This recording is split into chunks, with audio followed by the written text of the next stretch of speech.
In the beginning, we learned that God first made humans and then created witches.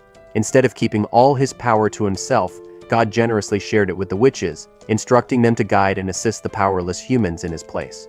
So the witches agreed and vowed to devote themselves to aiding humanity in the spirit of friendship.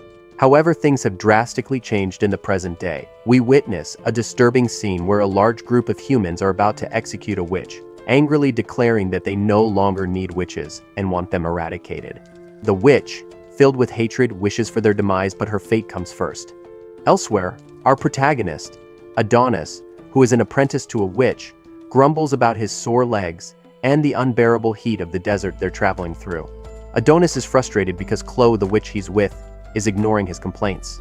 She finally snaps at him, telling him to stop whining. He suggests she use magic to find their location, as it would be more efficient than their old-fashioned map. Chloe, irritated, calls him foolish and reminds him that magic isn't something to be wasted.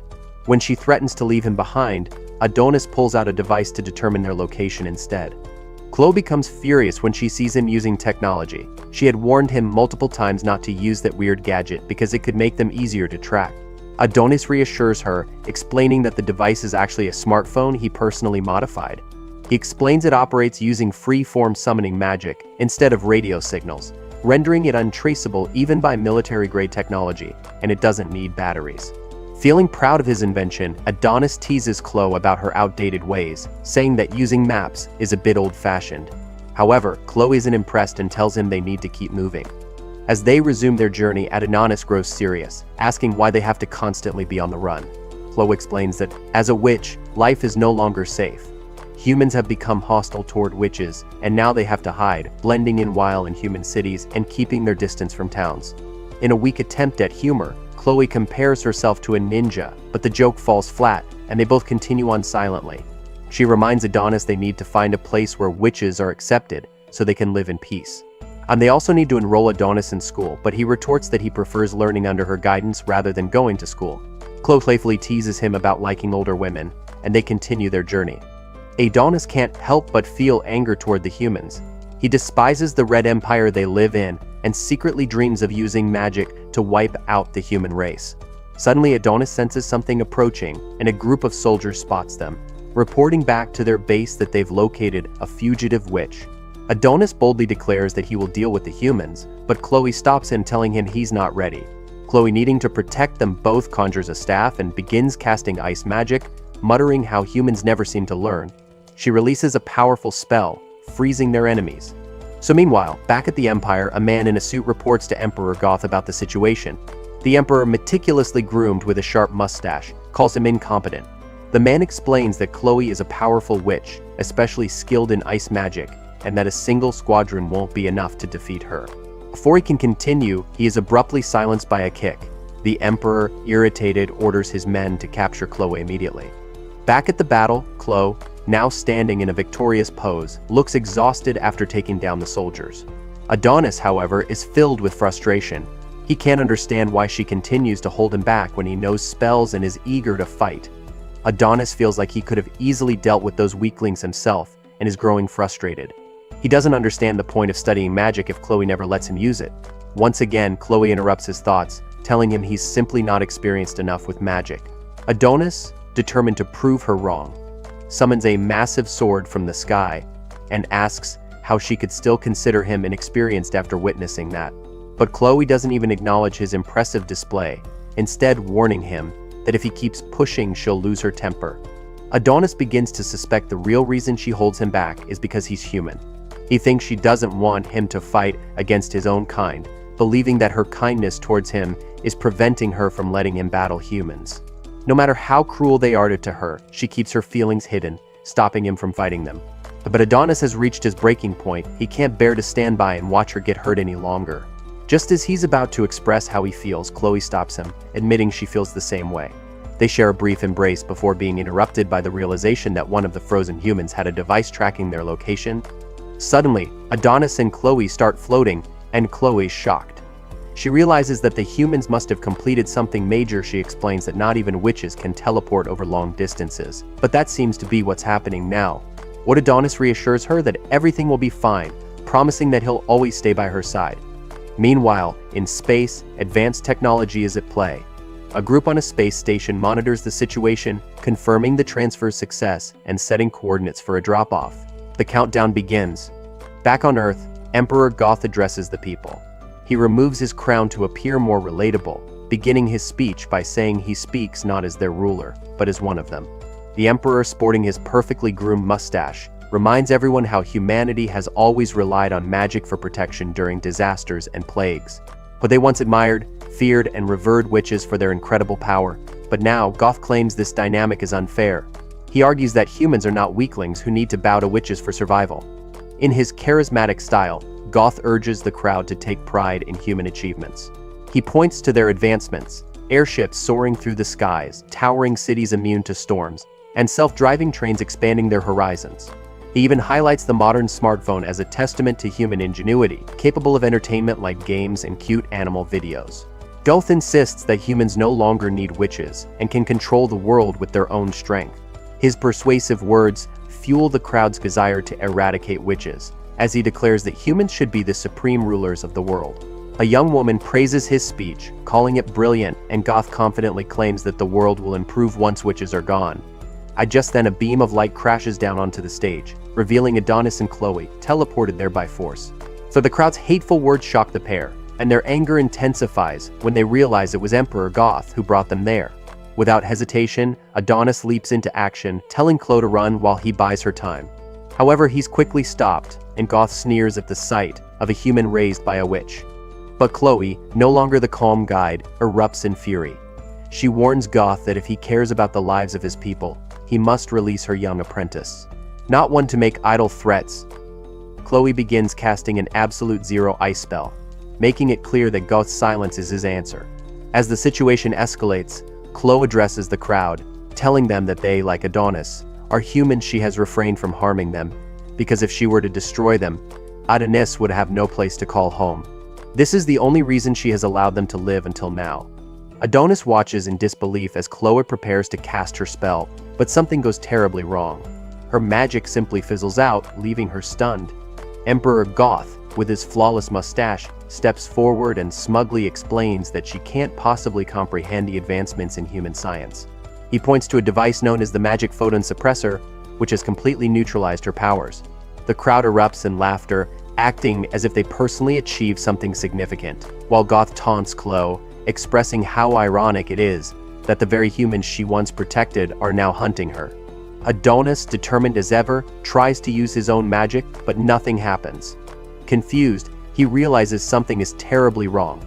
Goth informs him that it's time for witches like Chloe to give up their hold on the world. When a brutal display of power, Goth strikes Chloe across the face, sending her to the ground. So the humiliation doesn't end there. Her clothing is torn, and the crowd begins taking pictures, mocking her. Adonis, seeing his mentor degraded, is consumed with rage and vows to destroy them all, but his efforts are once again halted. All he can do is shout, promising Chloe that he will soon be by her side again. Growing impatient, Goth orders his soldiers to shoot Adonis in the head. Chloe, in a desperate attempt to save him, completely changes her demeanor. She falls to her knees, begging the Emperor for mercy. She takes full responsibility, claiming that Adonis is just an innocent human who had nothing to do with their conflict. She lies, saying she kidnapped him and forced him to serve as her slave, insisting that he's nothing more than a poor human boy caught in the middle. Adonis can't believe what he's hearing. His once strong mentor is now begging for his life, even offering to become a slave herself if it means saving him. In a fit of madness, Adonis begins scribbling symbols into the dirt, his mind unraveling as he vows revenge on everyone involved. But Goth isn't interested in her pleas. He calmly raises his gun, pointing it at Chloe. Realizing what's about to happen, Chloe turns to Adonis and softly thanks him for everything. A flashback shows the moment they first met, with Chloe taking in the angry, homeless boy and giving him a chance at life. She begins to say, "I love you," but before she can finish, Goth pulls the trigger. Chloe's life ends in an instant, and before her body even hits the ground, Goth soldiers open fire, riddling her with bullets. Adonis, paralyzed by shock, begs them to stop, but they are relentless. As Chloe's life flashes before her eyes, she thinks about how, despite everything, she was truly happy. The crowd roars in celebration, and Goth orders her head to be cut off, finalizing her death. In the aftermath, we are reminded of God's words when he bestowed his power upon the witches. He warned them that humans might fear them due to their timid nature, but he hoped they would bring about eternal peace. However, if humans and witches ever turned on one another, darkness would consume the world. With Chloe dead and Adonis lost to fury, the true story now begins. We jump forward 10 years, inside a grim prison where a few inmates argue over scraps of food. Among them is a girl named Dukkha who offers her portion to stop the fight. One of the prisoners rudely accepts, but Dukkha's friend, Anna, reminds her that she already gave her food away earlier. Despite the situation, Dukkha remains cheerful, even showing off her energy with a little dance. Anna observes that, no matter how much technology advances due to the gear expansion, people continue to fight, and the wars never seem to end. She recalls being told that the world would be a better place once the witches were gone, but that hasn't been the case. Trying to stay upbeat, Anna lightens the mood with a puppet show, revealing through her act that they are prisoners because they lost a battle against the Empire. Dukkha uses the puppet to reassure Anna that everything will be okay. Just then soldiers arrive, announcing that prisoner number 218 has been summoned. A wave of dread washes over the group, as everyone knows that prisoners who are called never return.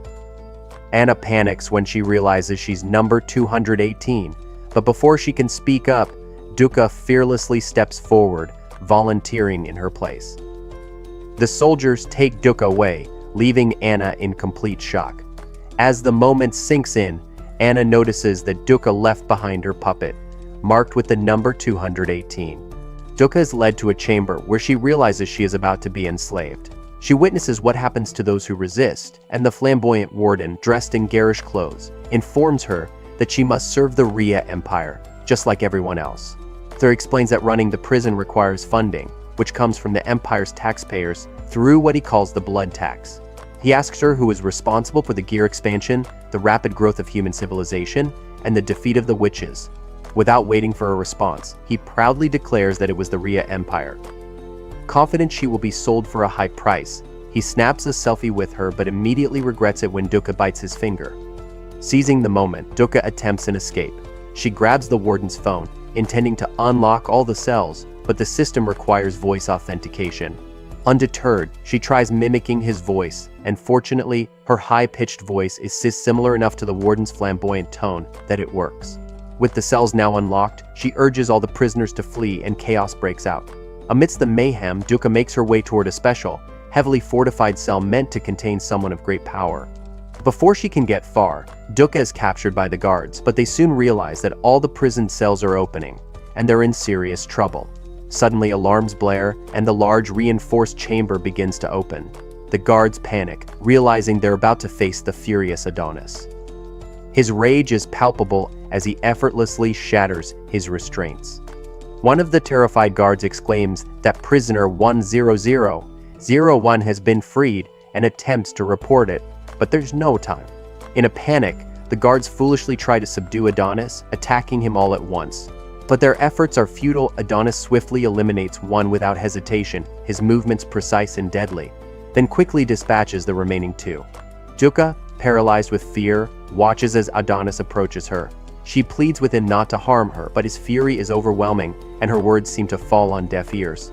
But a moment of anger, Adonis fires his weapon at her, but he demonstrates a hint of restraint, only shattering the chains that bound her. An announcement echoes throughout the prison, warning that all cell doors and corridor partitions have been unlocked. Elsewhere, Director Yamato, known for his massive earlobes, orders a blonde man named Eek to deal with the situation at the prison. Eek speaks casually, which irks Vice Director Yuki, who threatens to kill him one day. Yamato, however, advises Yuki not to, as Eek holds a high-ranking position just like her. Confident in Eek's skills, Yamato knows the situation is dire but trusts him to handle it. So back in the prison, the warden is enraged when he learns that even the confiscated storage has been accessed. He is stunned that Dukkha managed to hack into his phone's voice system and is furious that she released the one prisoner they couldn't afford to lose, Adonis to. So meanwhile, Adonis stands atop a building, testing his powers by firing a shot and casting a summoning spell called Gain. With only one goal in mind, he declares that it's time to wipe out every last citizen. Deke, now in the prison, reports that he has searched the entire facility but found no sign of the boy, Adonis. His solution to the chaos was to eliminate all the prisoners, and upon discovering that a building was struck by a large shell, he prepares to investigate. But first he decides to clean up the source of the trouble, Adonis. In the city, Duca is overwhelmed with guilt. She blames herself for the disaster that is about to unfold, knowing she couldn't stop Adonis. Nearby, Adonis roams the streets, and his destruction has already made the news. A report reveals that a massive projectile struck a building, though the full extent of the damage is unknown. Authorities speculate it could be an attack from a neighboring nation. So as Adonis continues his rampage, he reflects on Chloe. He imagines what she would say to him now, knowing that she would never praise him for this violent path. She would remind him that revenge won't bring her back. Adonis shows she would have wanted him to find peace and enjoy the life he managed to escape, but his anger consumes him, and he presses on with his destructive mission. Adonis finds a brief moment of solace in his thoughts, but his peace is soon interrupted by some rude passersby who mock him, calling him a weirdo for seemingly talking to himself. Despite the insults, Adonis reflects on the fact that it's been 10 years since Chloe's death. No matter how much time passes, the memories of that day remain vivid in his mind: her eyes, her voice, and those final words when she told him she loved him. Adonis quietly says that he loved her too. As he begins casting his written-style summoning magic, the ground beneath the city trembles, and a giant figure emerges from the earth. Nearby, the police receive frantic calls about a massive giant causing destruction, but they don't take the reports seriously at first. It isn't until a car crashes into their station, with the driver screaming in terror, that they start to pay attention. Still, the police brush him off, assuming he's under the influence of drugs. But their assumptions are quickly shattered when they see the giant for themselves, wreaking havoc across the city. Adonis walks toward the heart of the city, his rage boiling over as he declares that Emperor Goth better not even think about running. At the same time, Emperor Yamato is informed of the giant's destruction. It's tearing through the business district, and all efforts to stop it have failed. Attempts to reach the Emperor have been unsuccessful, with the Queen explaining that Goth is unwell. Director Yamato, with his enormous earlobes, declares a state of emergency, calling for air support and mobilizing all available SWAT units. He's fascinated by the giant's power and soon learns that Adonis and his magic quill have gone missing from the prison, confirming that the giant is powered by magic. With the extermination of witches years ago, the magic suppression device was placed in underground storage, and Yamato orders it to be retrieved. He leaves Yuki in charge, uncertain if the decade-old device will still function. As the national emergency is declared, the giant continues to unleash devastation on the city. Adonis, driven by his fury, spares no one. A fleet of tanks arrives to confront the giant, but their shots are wildly inaccurate for some unknown reason. Adonis, filled with hatred, calls them worthless and orders the giant to crush a nearby building, sending debris flying and destroying the tanks in one blow. Yuki watches the destruction unfold, realizing that Adonis's 10 years in confinement were spent mastering his abilities. It seems that during his captivity, he had been placed in a mental simulation, honing his skills to perfection. Adonis's magic, known as written-style summoning, allows non-witches to use magic by converting its mechanisms into mathematical formulas written with a special quill. However, such mastery would have been impossible without an exceptional teacher like Chloe.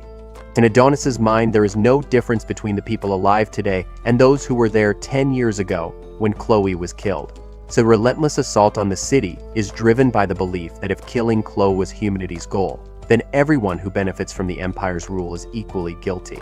To prove his power, Adonis summons enormous Gatling guns called the Bullet Belt and unleashes a hail of bullets upon the terrified crowd below. His need for revenge is all-consuming, and he seeks to inflict the same pain on humanity that they inflicted on his beloved teacher. So as the bullets rain down on the helpless citizens, tears fill Adonis's eyes. The young boy from a decade ago has been pushed to the brink of insanity. In the midst of his destruction, he looks up at the sky, finding a haunting beauty in the chaos he's created. Yet something feels off. So despite all the carnage, Adonis doesn't feel the satisfaction he expected. His heart is still heavy with pain and anger, leaving him disappointed and conflicted. So nearby, Eek watches the destruction unfold. He's informed that the spellcaster Adonis is controlling the giant from within its hand.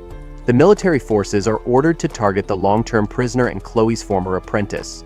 A squadron of fighter jets launches an assault, firing missiles at the giant.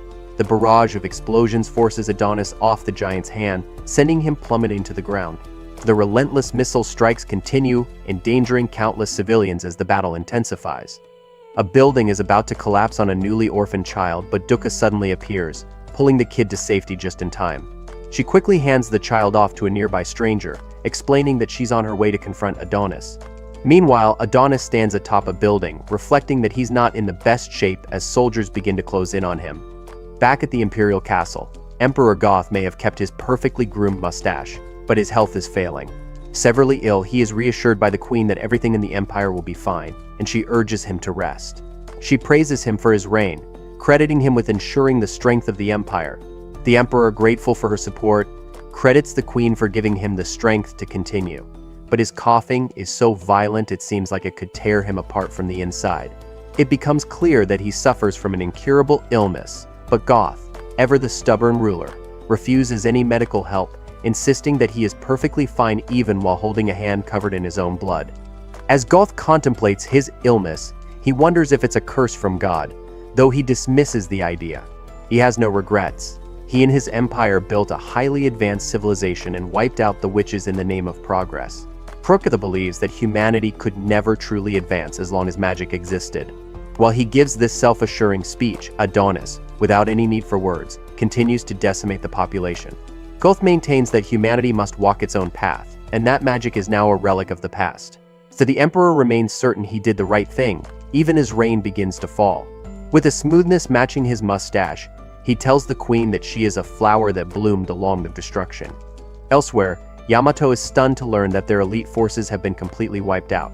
What shocks him even more is the news that a civilian is now approaching the target. Meanwhile, Adonis has just overpowered another soldier, choking him out. The soldier, with nothing to lose, taunts Adonis, saying they should have killed him 10 years ago along with the witch. With cold eyes, Adonis agrees, acknowledging that they should have, and that even he wishes they had. Before Adonis can unleash more of his anger, Dukkha arrives, pleading with him to stop. She begs him to see reason, reminding him that he's already taken countless lives. She questions if his revenge hasn't gone far enough and says she doesn't want to witness any more innocent people die. The word innocent triggers something in Adonis. Enraged, he immediately ends the soldier's life right in front of her. Dukkha realizes she's made a terrible mistake. Her attempt to call the people innocent only solidifies Adonis's resolve. He now believes that all humans, whether guilty or not, are his enemies, deserving of extermination. Despite his terrifying power, Dukkha remains calm. She tells Adonis that Chloe wouldn't want this. Her words, though well-meaning, only fuel Adonis's fury. He warns her not to casually mention Chloe's name, suspecting that she's merely stalling for time until more soldiers arrive. In his mind, it's just another example of humans fighting dirty, just as they had done when they defeated the witches. Adonis is convinced that witches would have never lost if it hadn't been for the humans' deceitful tactics.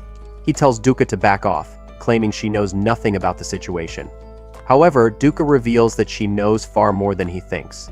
She shocks him by stating that his name, Adonis, was given to him by the world's greatest witch, Chloe, his beloved mentor. Adonis is taken aback, momentarily unsure of what to think. Dukkha begins to introduce herself, but before she can finish, Adonis's rage flares up again.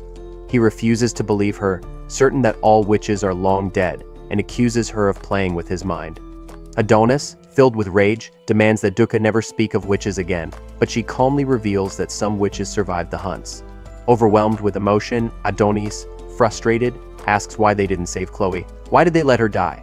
Dukkha, filled with regret, apologizes repeatedly, explaining that they were all desperately trying to escape. But Adonis doesn't care for apologies. He reminds her it's too late. Chloe is already gone.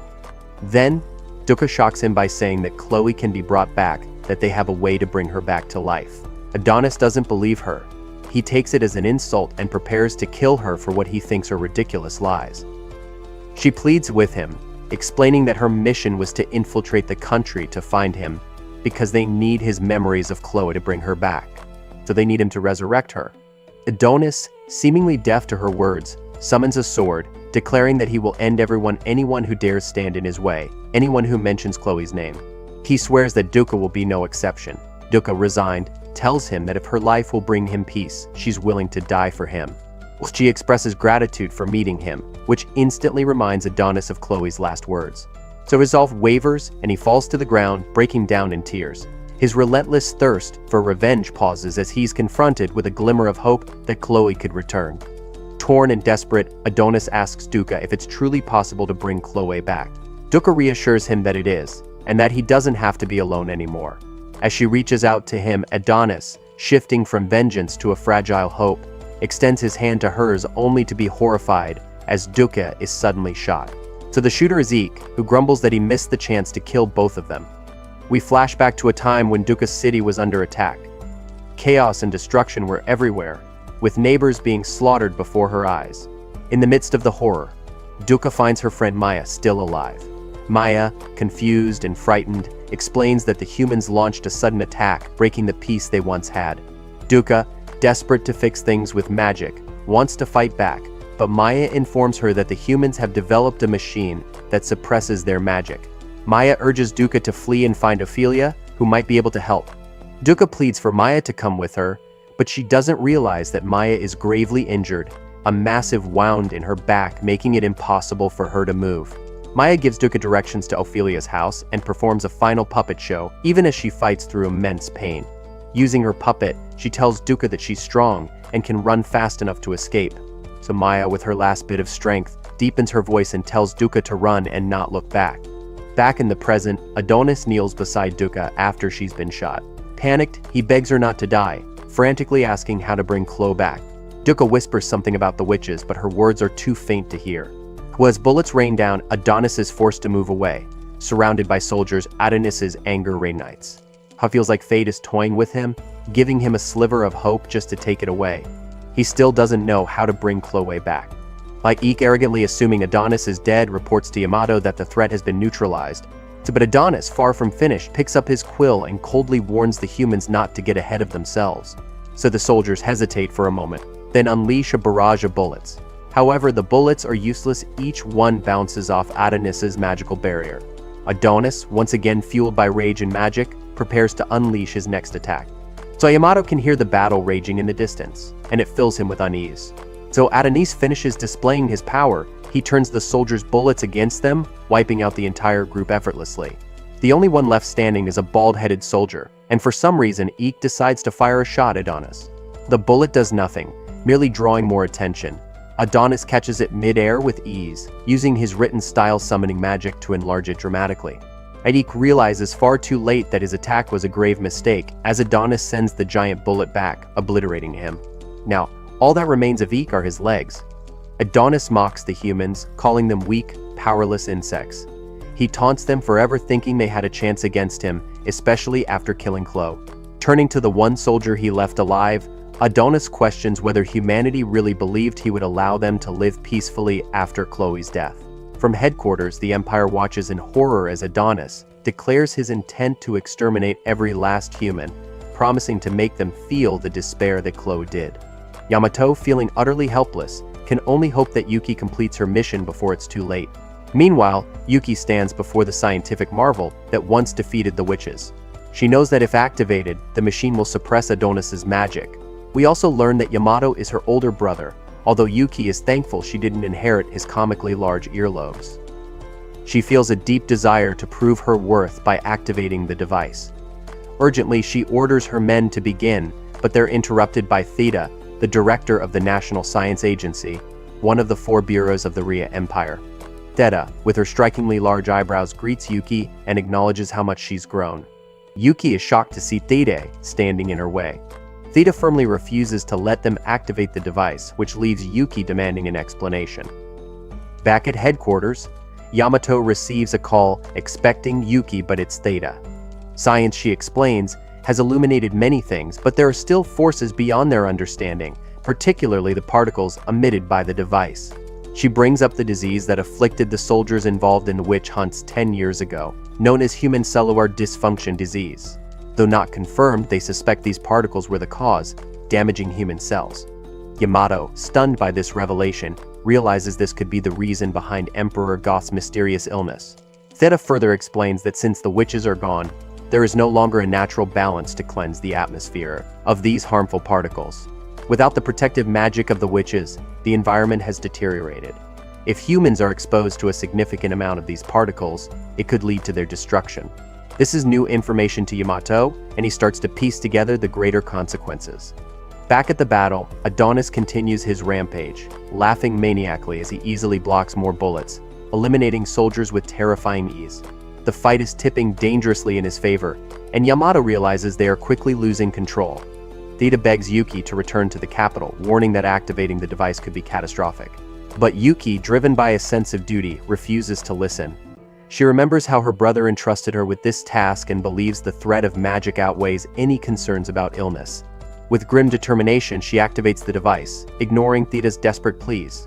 In the city, Adonis continues his violent spree, laughing wildly until suddenly his magic stops.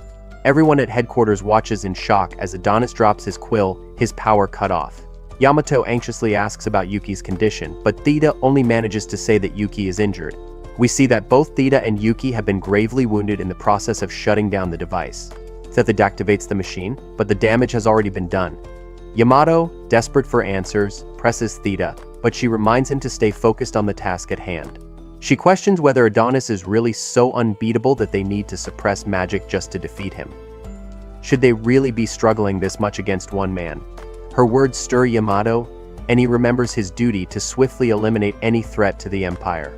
With renewed determination, he proudly declares that they are the indestructible Rhea Empire. Inspired, Yamato orders all units to charge at Adonis. Adonis, realizing the danger, rushes to retrieve his quill, but it's too late. The soldiers are already preparing to fire.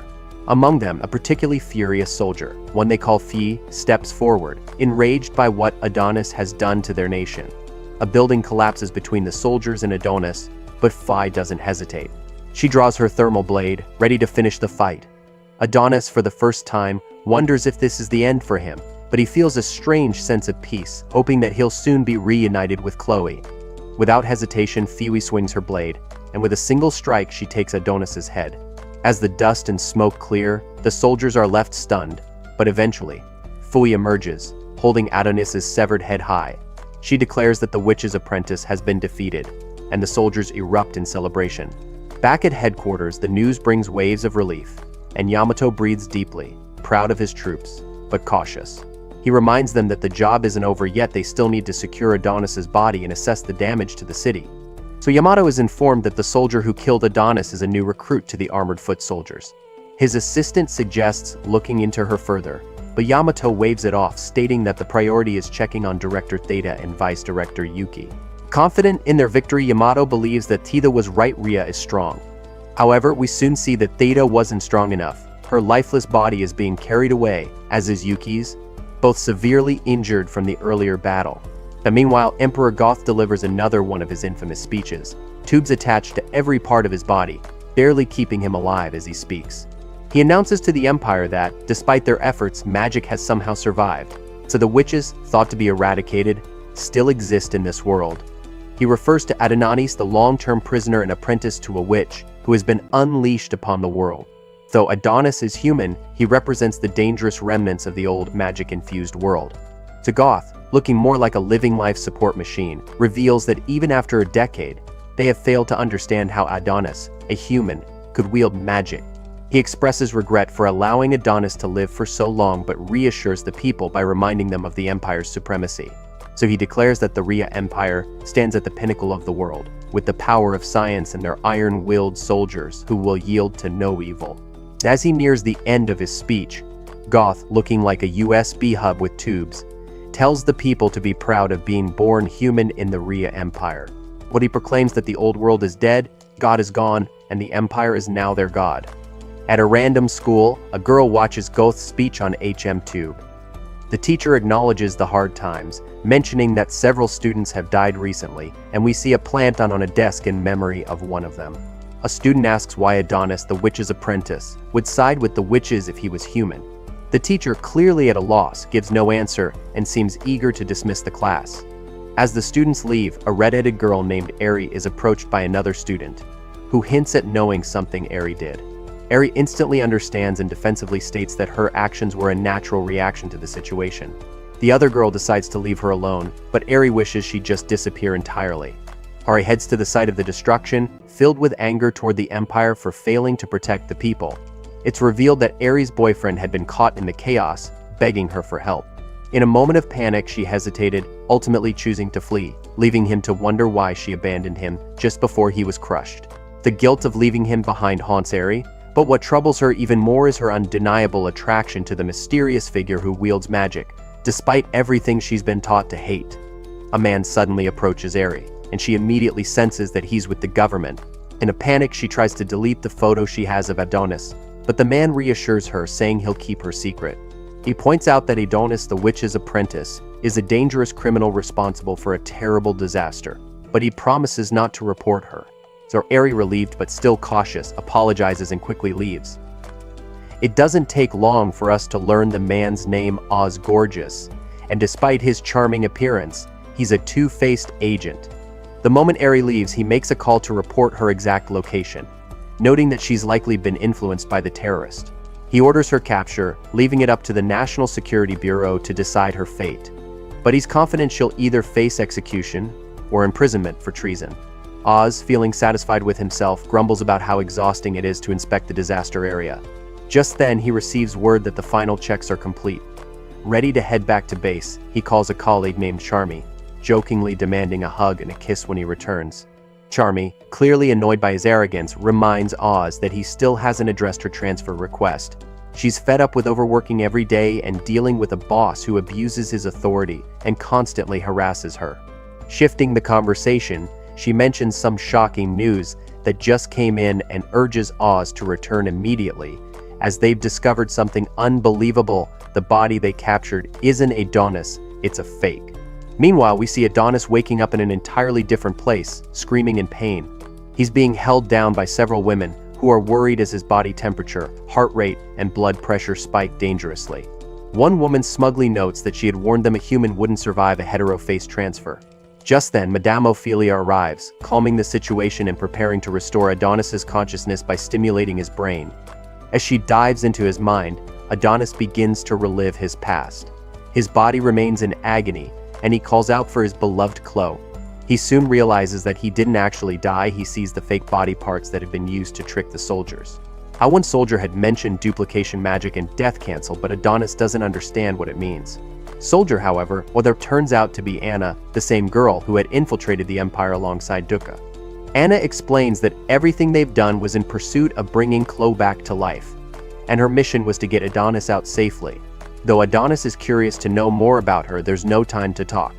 Ophelia uses magic to teleport Adonis to safety, though the process is painful. Before he vanishes, Anna apologizes to Duca, who had died trying to help him. Adonis wakes up in an unfamiliar place, where an older woman, Ophelia, thanks him for fighting for their cause. Adonis, jaded and distrustful, remains guarded, but Ophelia reveals that he's now in the nation of witches, where his true journey can begin. As he's pushed around in a wheelchair, even though he can walk just fine, Adonis observes the witches around him. Some make the mistake of mentioning Chloe, unaware that her name can trigger his fury. Fortunately, Adonis remains calm this time, even smiling for the first time in years when he learns that these witches knew Chloe when she was younger. In a light-hearted moment, Adonis finally tells the person pushing his wheelchair that he can actually walk. But Ophelia steps in, explaining that the human world's influence can't touch this hidden land. She also notes that the path Adonis took to get here was far more grueling than he realizes, and his body has endured unimaginable stress. In an odd moment, Ophelia takes a deep breath of a lemon, which confuses Adonis. When he asks what she did to him, she simply replies that she invited him here, revealing that, like everyone in the witch nation, she knew Chloe. Ophelia reminisces, telling Adonis that Chloe was the strongest, smartest, and kindest witch she'd ever known. However, Chloe was exiled from the witch nation for teaching magic to a human child, Adonis. At this, Adonis's anger begins to surface again, as he points out that Ophelia was the one responsible for casting Chloe out. Surprised that Adonis figured it out, Ophelia explains that to the witches, magic represents the friendship and devotion granted to them by God to guide humankind. Ophelia is treading dangerous ground as she explains that magic should never be taught to humans. Chloe, by taking on a human apprentice, went against the wishes of her people, and they didn't understand her motives. Adonis's face darkens with anger as Ophelia continues, recalling how every witch begged Chloe to abandon her apprentice and return to them. She has a bittersweet memory of Chloe always politely refusing, but Adonis interrupts, coldly asking if she's finished reminiscing. Though the memory stings, Ophelia remains composed, revealing Adonis's quill. Adonis lunges for it, clearly desperate to reclaim what is his, even going so far as to shout at a girl to get out of the way despite her not being in his path at all. His attempt is met with instant karma as his body gives out, leaving him helpless on the ground. Ophelia studies the quill with admiration, noting its intricacies: a phoenix feather imbued with magic, dormant energy resembling waves, and a red dragon's eye embedded in its design. She hands it back to Adonis, and it's clear that Chloe made it for him. Holding it close, Adonis steels himself, ready to get down to business. He asks Ophelia if they can truly bring Chloe back from the dead. Ophelia reassures him, reminding him that witches don't lie. A glimmer of hope returns to Adonis. As they look to the sky, he realizes in shock that he's no longer on Earth.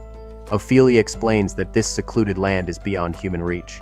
They arrived here 10 years ago, and it became a sanctuary where witches could live in peace once more.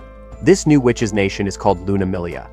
Adonis dons a spacesuit to get a better view of the landscape, realizing witches apparently don't need oxygen.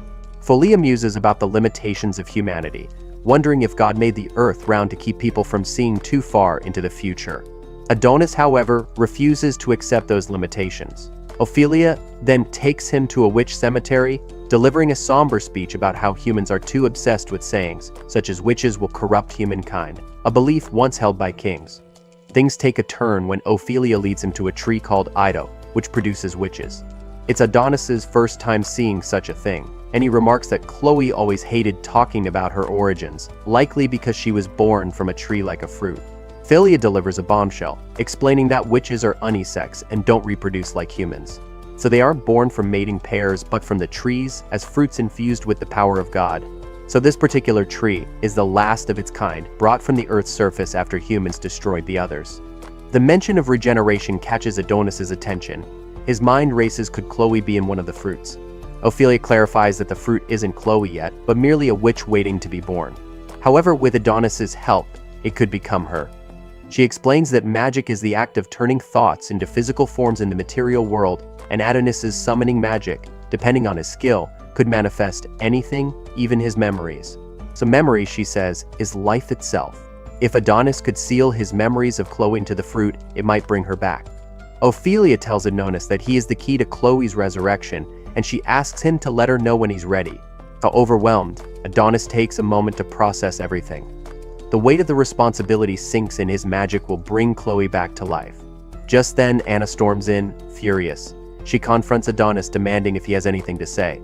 Adonis assumes she's waiting for a thank you, which only infuriates her more. With tears in her eyes, she reminds him that Duca died for him. Adonis, however, is cold and emotionless. He tells Anna that Duca's death isn't his problem, reminding her that it was their plan, not his. If they're angry, they should direct it elsewhere. Anna, enraged, accuses Adonis of being selfish, wondering why they risked their lives for someone like him. This comment triggers Adonis. He snaps back, explaining that he knows exactly why they saved him, and it's not out of the goodness of their hearts. Anna is stunned by Adonis's words, but he tells her to quit pretending and stop acting clueless. In a dramatic twist, we flash back to what Duca revealed to Adonis before her death. She confessed that the witches were planning to use Chloe for their own purposes and urged Adonis to flee the witches' nation with her. The revelations don't stop there. Adonis has pieced together a deeper truth. He notes that witches can survive in extreme environments without protective gear, so the massive facility they built doesn't make sense unless it's something else, a cage. Adonis, channeling his inner detective, deduces that the witches plan to kidnap humans, particularly children, using their heater of phase transfer. They will teach these humans written-style summoning magic and force them to fight as soldiers for the witches, who are nearing extinction and desperately need reinforcements. Adonis realizes the real reason the witches want Chloe back. She's the only one who can create the quills necessary for their magic, and without her, their plans fall apart. He walks away confidently, but Anna chases after him, pleading for his help. She wants to know what he intends to do with all this information. Adonis reveals that his intention to resurrect Chloe remains unchanged. He's always followed her will. If Chloe decides to reject the witches, then he'll stand against them too. Shortly after, the ceremony to bring Chloe back begins. Adonis uses his written-style summoning magic, called nostalgic memories, channeling his emotions and memories into the tree fruit. As his memories flow, we catch glimpses of simpler times when Adonis was a mischievous child and Chloe was his caring guardian. He recalls how Chloe was impressed by his knowledge of the constellations and teased him, wondering if he was some kind of divine prodigy. She jokingly claimed that teaching him must make her a god. They both laughed, and Adonis realized that he wouldn't trade their time together for anything. More memories rush in, including one where Adonis saw Chloe covered in scars. She teased him about being a pervert for noticing, and he offered to stand guard for her. In that moment, Chloe, usually so strong, broke down and thanked him, admitting she couldn't live in this world alone. Now Adonis echoes her words, admitting that he can't live in this world without her. He tells Chloe that he loves her. As the ceremony concludes, Adonis envisions Chloe standing before him, smiling and saying thank you. But in a shocking turn, the witch who emerges from the tree isn't Chloe, it's Duque. Adonis knew the witches had been lying, and that they only wanted to revive Chloe for their selfish purposes. Despite his deep longing to see Chloe again, he couldn't bring her back to a world where she'd be used or hunted. He realized that he didn't want Chloe to endure the same pain and suffering again. In that moment, he decided he wouldn't resurrect her, believing that this cruel world didn't deserve an angel like her. Ophelia's left speechless, realizing that Adonis rewrote the ritual. Everyone watches in shock as Duque emerges instead. Adonis's reason for bringing Duque back is simple: he couldn't leave his debt unpaid. Now alive again, Duque is stunned to find herself back at Luna Milia after being shot, but she's more upset about her lack of clothes. Embarrassed, she apologizes to Adonis, calling herself filthy and unsightly, and begs him to forget what he saw. Fortunately, Adonis has something for her to wear and tells her calmly that they're even now. Ophelia, furious, confronts Adonis for not bringing Chloe back, reminding him that they did everything they could to help him. They risked their lives to save him, healed his wounds, and guaranteed his safety. Also, he could revive Chloe.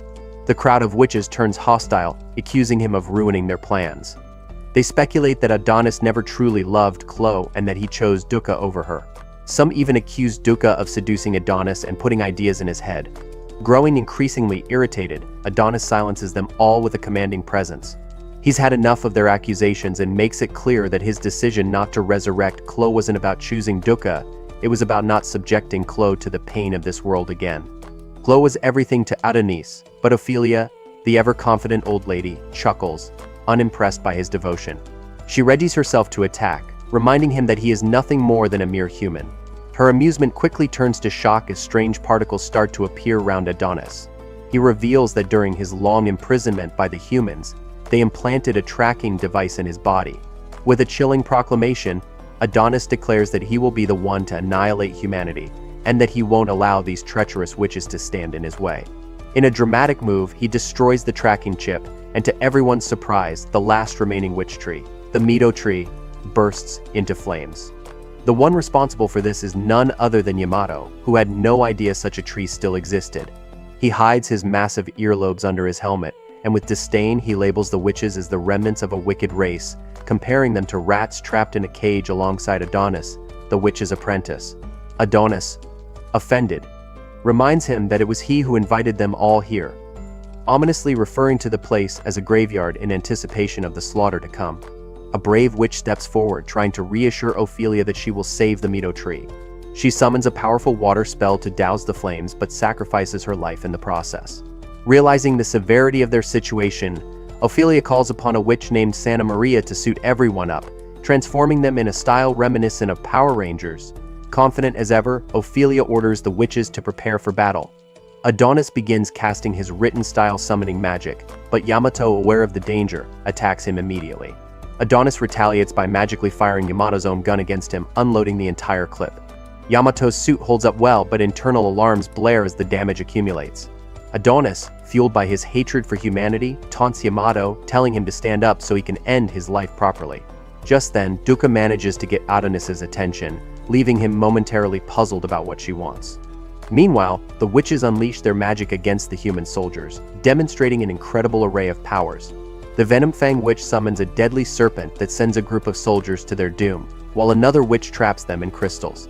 The Swarm Witch commands centipedes that tunnel through the soldiers, using a spell she calls the Human Hotel. The witches clearly have the upper hand, but Ophelia herself hasn't even begun to show her full power.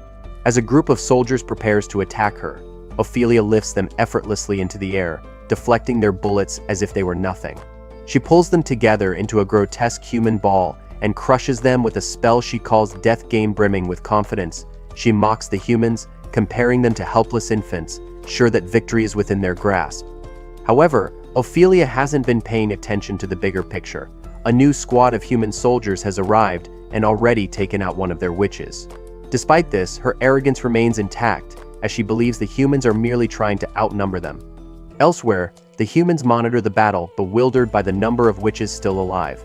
Theta, who only has months left to live due to the radiation from the magic-suppressing device, is present.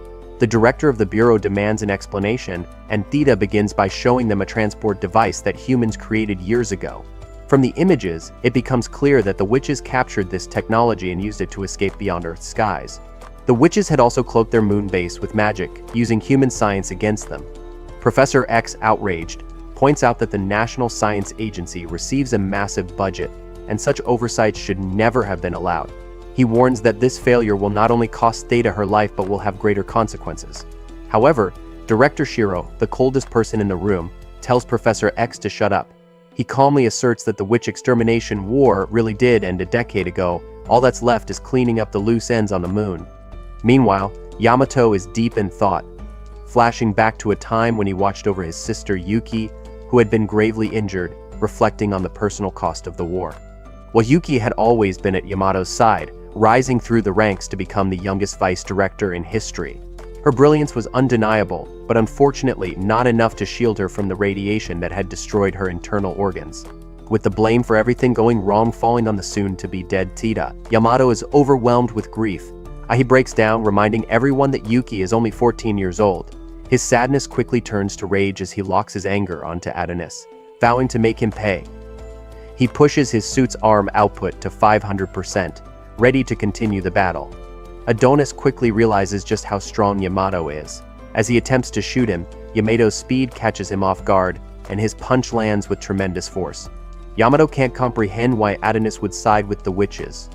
Dukkha rushes to Adonis's side, but Adonis warns her to stay focused on the opponent. His caution is warranted. Yamato is preparing an even stronger attack, driven by his desire to live a peaceful life with his sister after all of this is over. Yamato's power surges, and he unleashes a devastating anti-witch technique called Scattering Blossoms. The attack slices through several witches, leaving a trail of destruction. Adonis narrowly dodges the onslaught. Ophelia watches in horror as her witches fall, knowing they are outmatched. Even she is caught in the deadly attack, her body torn apart. Dukkha also succumbs, her body disintegrating, but just in time, her friend Roa uses duplication magic to save her. Roa, however, can't save herself, and her head falls apart in the process. At headquarters, communication with the attack force is lost, and they scramble to re-establish the signal. Meanwhile, the battlefield is left in ruin, with Dukkha crying over the bloodshed. She just wants the violence to stop, but it's far from over. Adonis and Yamato are still standing. Yamato reports that the witches have been neutralized, and now only the witch's apprentice, Adonis, remains. But Adonis still has plenty of fight left. He summons a magical suit of his own and begins altering his armor with his powers. He launches a punch so strong that it shatters Yamato's sword and breaks his arm, the impact going straight through his chest. Thankfully for Yamato, his suit crafted with advanced human technology quickly repairs both his body and his weapon. Adonis isn't impressed by Yamato's tricks, but Yamato dismisses magic as inferior to science. So while the remaining witches lose hope, Ophelia, even with only her upper body left, refuses to give up, urging them to keep fighting. The witches with intact bodies, however, are more realistic. They know that the Mito tree has burned, meaning the extinction of their kind is inevitable. One green-haired witch attempts to rally the group with a speech, determined to lead them in backing up Adonis to defeat the humans. But before she can execute her plan, she's shot dead by a newly arrived squad of soldiers. The humans' plan to outnumber the witches has worked, and they proceed to finish off the remaining witches. Meanwhile, the fight between Adonis and Yamato rages on. Yamato prepares for a final, decisive move, setting his suit to maximum electrothermal output. He moves with lightning speed, intending to pierce Adonis through the chest. But as Yamato strikes, he's shocked to see that Adonis has summoned a massive sword. The blade crashes down on Yamato, leaving him reeling. His suit registers critical damage, but Yamato doesn't need the suit's alerts to realize that he's lost an arm. As Yamato works to stop the bleeding, Adonis observes the striking similarity in their eyes, both consumed by revenge. The last few witches plead for their lives, but the soldiers ignore their cries, preparing to execute them. Yamato, too, explains to Adonis that he's far too dangerous to be allowed to live. But Adonis, with a chilling smile, simply says, "No," showing not a shred of fear. Just as Yamato moves in for the final blow, the scene shifts back to headquarters. The humans are desperately trying to regain the video signal from the moon, completely unaware of what's happening. When the signal is restored, they are greeted by Yamato's face. He announces that the mission has been a success. All witches on the moon's surface have been eliminated. So the humans erupt in celebration. But something is off. Yamato's eyes are now glowing red. We flash back to just before Yamato's strike on Adonis. Adonis stands fearless, but Dukkha suddenly shouts for everything to stop. Yamato is shocked to find that he can no longer move his body, and even Adonis is impressed. It's clear Dukkha has cast a powerful spell. She has just used a love spell, and it affects not only Yamato but all the soldiers as well.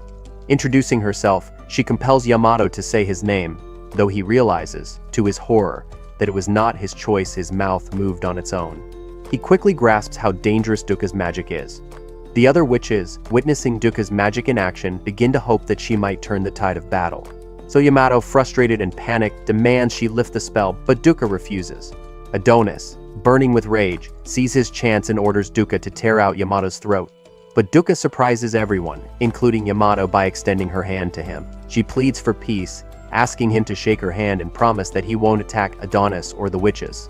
So if he agrees, she will release everyone from her spell. So Adonis, however, is enraged. He accuses Dukkha of being crazy for wanting to let the humans live. In his mind, they are responsible for Anna's death, and he can't fathom why Dukkha would want to spare them. On the other witches side with Adonis, reminding her of the many lives the humans have taken. And they warn that if Dukkha doesn't finish the humans off, they will likely kill her.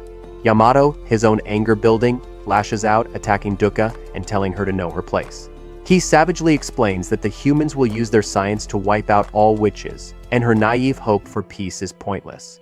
So as Yamato pummels Dukkha, he rants about how witches bring terror and chaos to the world, believing their very existence is a scourge.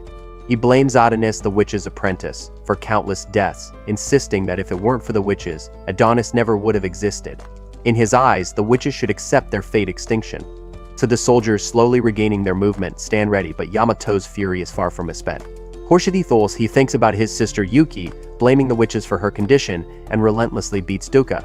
Somehow Dukkha finds the strength to speak, pointing out that humans have also taken countless lives, not just in the massacre happening now, but in the extermination of witches 10 years ago. She understands that humans no longer feel they need witches because of their advancements in science, but she can't comprehend why they need to exterminate them completely. She pleads once more for peace, suggesting that Yamato start by ordering his soldiers to retreat. But Yamato, still consumed by rage, refuses. Desperate, Dukkha casts her love spell on him again. This time, Yamato feels a strange warmth spreading through him. Though he fights hard to resist, he begins to see images of himself as a child, hugging Dukkha. The spell simplifies his thoughts, and with softened eyes he tells Dukkha that he will obey her. So before he can follow through, though, a blade pierces his skull. Adonis, driven by revenge, delivers the killing blow. Dukkha is horrified and furious at Adonis, but he remains unmoved, explaining that revenge is all he has left. He acknowledges how strong Dukkha's love spell is, and coldly tells her that they will now use her magic to destroy humanity. Back at the royal palace, the king is being briefed on the ongoing battle. His advisors inform him that communication with the moon base is unstable, and they can't be sure if the witches have been defeated. So the king, with his signature impeccable mustache, demands to know if victory is imminent. His terrified soldier nervously assures him that they are confident in their success. The queen, curious, asks if the witch's apprentice is among the fighters, and they are pleased to hear that he is. The king, reveling in the thought of final victory, declares that the witches and the apprentice must be destroyed, even if it means burning the entire moon. Smiling like a madman, he rejoices at the prospect of wiping out the witches and the brats seeking revenge on humanity. The king, who was delivering inspiring speeches just a few episodes ago, has now completely unraveled, laughing maniacally as he mocks the witches for fleeing to the moon, calling them sore losers. He claims they can never truly escape. Desperate for validation, he turns to his wife, asking her to praise him and tell him how incredible he is. He is basking in his perceived victory of exterminating the witches, and the court celebrates along with him. Soldiers standing by, however, can't help but think back to the rumors he had heard about the king's deteriorating mental state, though he hadn't realized it was this bad. As the queen holds the king, she reassures him, treating him like a child in need of comfort. She praises him for enduring so much stress, while the king, like a child, repeats over and over how much he loves her. But then the truth is revealed. The queen is using a love spell on him, manipulating his mind. She praises him for wiping out the witches, and then tells him, shockingly, that he can now end his own life. The queen has a group of young musicians play a tune, and she continues to praise him, encouraging him as if he were a toddler taking his first steps. The king, now completely under her spell, smiles gleefully as he walks toward the edge of the palace. The soldier, witnessing this bizarre scene, is horrified and wonders what's wrong with the king. Emperor Goth, now a shell of the powerful man he once was, declares that he has always done whatever the queen wanted. He is the king of simps, and he will gladly give his life to make her happy. Proud of his accomplishments, he lists off everything he did for her, advancing science, making the Rhea Empire the strongest nation in the world, and eradicating the witches all for her. As he stands on the edge, about to jump, the soldier pleads for him to come down, but Emperor Goth refuses to listen. With one last glance, showing off his immaculate mustache, he leaps to his death, grinning all the while. The queen casually removes her spell, and it's clear there is no coming back for the king. The soldier, in shock, calls for reinforcements, suspecting the witch is responsible for the king's death. But the queen, unfazed, claims the king simply slipped and fell. She uses her magic on the soldier, and he quickly changes his report, stating that the king accidentally fell to his death. Shirao, the man from the earlier meeting with Professor X, has been watching all along. The queen, sensing he has something to say, prompts him to speak. She wonders if perhaps she shouldn't have killed the king, but Shirao dismisses the thought, pointing out that the king was just a puppet, no longer necessary. The queen reveals that her spell only works on men, which is why the witches who posed a threat to her power had to be eliminated. Shirao, cold and calculating, remarks that the world is now hers for the taking, but the queen calls him a fool. She doesn't want this world. Her true motives become clear as she threatens Shirao, demanding that he bring her Adonis's real head. She reveals her true identity as Doroia, the Witch of the Unknown. Her ultimate goal isn't power or control over the world, it's to bring someone back. In a chilling twist, we see a glimpse of a red-haired figure who bears a striking resemblance to Adonis. Back on the moon, Dukkha fiercely rejects Adonis's plan to use her magic to destroy humanity. Adonis, now fully consumed by his vengeance, smiles and instructs her not to lift her spell. He moves toward the frozen soldiers, taunting them, telling them to cry as he did when they took Chloe's life. Despite Dukkha's desperate pleas for him to stop, it's too late. Adonis begins mercilessly slaughtering the soldiers, cutting them down one by one. Dukkha watches in horror, knowing what she must do. She never wanted to use her magic on him, but Adonis clearly won't stop any other way. Just as she prepares to cast her spell, Adonis appears before her in an instant, threatening to kill her if she tries to stop him. Despite her fear, Dukkha knows she has to act. As the soldiers beg for their lives, Dukkha tries to reason with Adonis, reminding him that revenge will only lead to more revenge. But Adonis, blinded by hatred, continues his massacre, showing no sign of remorse or hesitation. Adonis isn't interested in hearing a lecture, but Dukkha speaks her mind, explaining that she's simply exhausted by all the death and destruction. The endless fighting has drained her, and the loss of life is too much for her to bear. Adonis, on the other hand, feels the exact opposite. He's consumed by rage and vengeance, unable to stop. After finishing off the remaining soldiers, he turns to Yamato's body and uses a spell to steal his face. So Adonis vows that humanity will pay with their extinction, using a spell to mimic Yamato's voice perfectly. We flash forward to the present moment, where Adonis, now disguised as Yamato, reports back to headquarters. He tells them the battle was brutal, and that none of the witches survived, though, unfortunately, none of the humans did either except for himself. And Yamato requests to be teleported back alone. However, Thitha, watching the transmission, can sense that something is off. Some witches, hidden away and watching this unfold, are horrified as they realize Adonis is using Yamato's face as a mask. Adonis, still posing as Yamato, insists they teleport him back and promises to return with the head of the witch's apprentice. Meanwhile, Ophelia, whose upper body somehow remains alive, finally understands that this was Adonis's plan all along. Adonis tries to take Dukkha with him, recognizing that her spell would be useful, but she refuses. Dukkha, seemingly fed up with everything, slaps Adonis and tells him that Chloe would be ashamed of him if she could see what all. Despite the insult, Adonis doesn't retaliate as the teleportation is about to begin. Philia, her heart still beating faintly, says her final farewell to Adonis, calling him the wicked child of cruel humans. She hopes that divine judgment will find him one day and apologizes to the witches for failing to restore their dignity. With those final words, Ophelia passes, bidding farewell to the world and the kingdoms of ruin. As Adonis and Dukkha are being teleported, something entirely unexpected happens. Adonis quietly says, "I'm sorry." So meanwhile, back at headquarters, they prepare for Yamato's return, but Tito already knows it's Adonis who will arrive instead. Determined to avenge Yamato's death, she gives the order for all soldiers to open fire the moment the teleportation completes. However, as the countdown reaches 0, nothing happens. It is announced that the transfer coordinates were changed at the last second. Adonis's signal is lost, and Theta collapses, her body failing due to the radiation damage from the magic suppressing device. As she falls, she realizes Adonis has escaped and bitterly admits that he has won this round. Then in the desert, we find Dukkha and Adonis. He points out a constellation to confirm they've returned to the planet's surface. Covered in blood but undeterred, Adonis declares that their conquest of the Rhea Empire will begin. He plans to start small, gathering supplies and information as they make their way to the capital. Flashbacks show what happened right before the teleportation. Dukkha had begged Adonis to help the witches still alive on the moon, but Adonis was too busy using his voice-changing magic to alter the teleportation coordinates. Adonis is ready to begin his campaign of destruction, but Dukkha isn't having any of it. She wants to go back to the other witches, refusing to believe they're all dead. Adonis harshly calls her foolish, insisting no witches on the moon survived. Dukkha snaps back, accusing him of being the childish one, obsessed with revenge. Furious, Adonis uses his memory magic, forcing Dukkha to relive the moment she begged Yamato for peace, pleading for his promise not to harm them. Overwhelmed by her own failure, she breaks down. Adonis now realizes why Dukkha never fit in with their witches. They hated humans, while Dukkha, in her naivety, wanted reconciliation. Dukkha reveals that she had always wanted to meet Adonis, hoping that he, living between two worlds, could become a bridge between humans and witches. She had hoped he was Chloe's choice for a reason, but she couldn't have been more wrong. It's clear now to Adonis that Dukkha knows nothing about him. As they argue, Dukkha laments that humankind will never forgive Adonis, just as he will never forgive them, leaving both trapped in an endless cycle of revenge and bloodshed. Adonis cuts Dukkha off mid-sentence, declaring that Chloe's life meant more to him than all of humanity combined.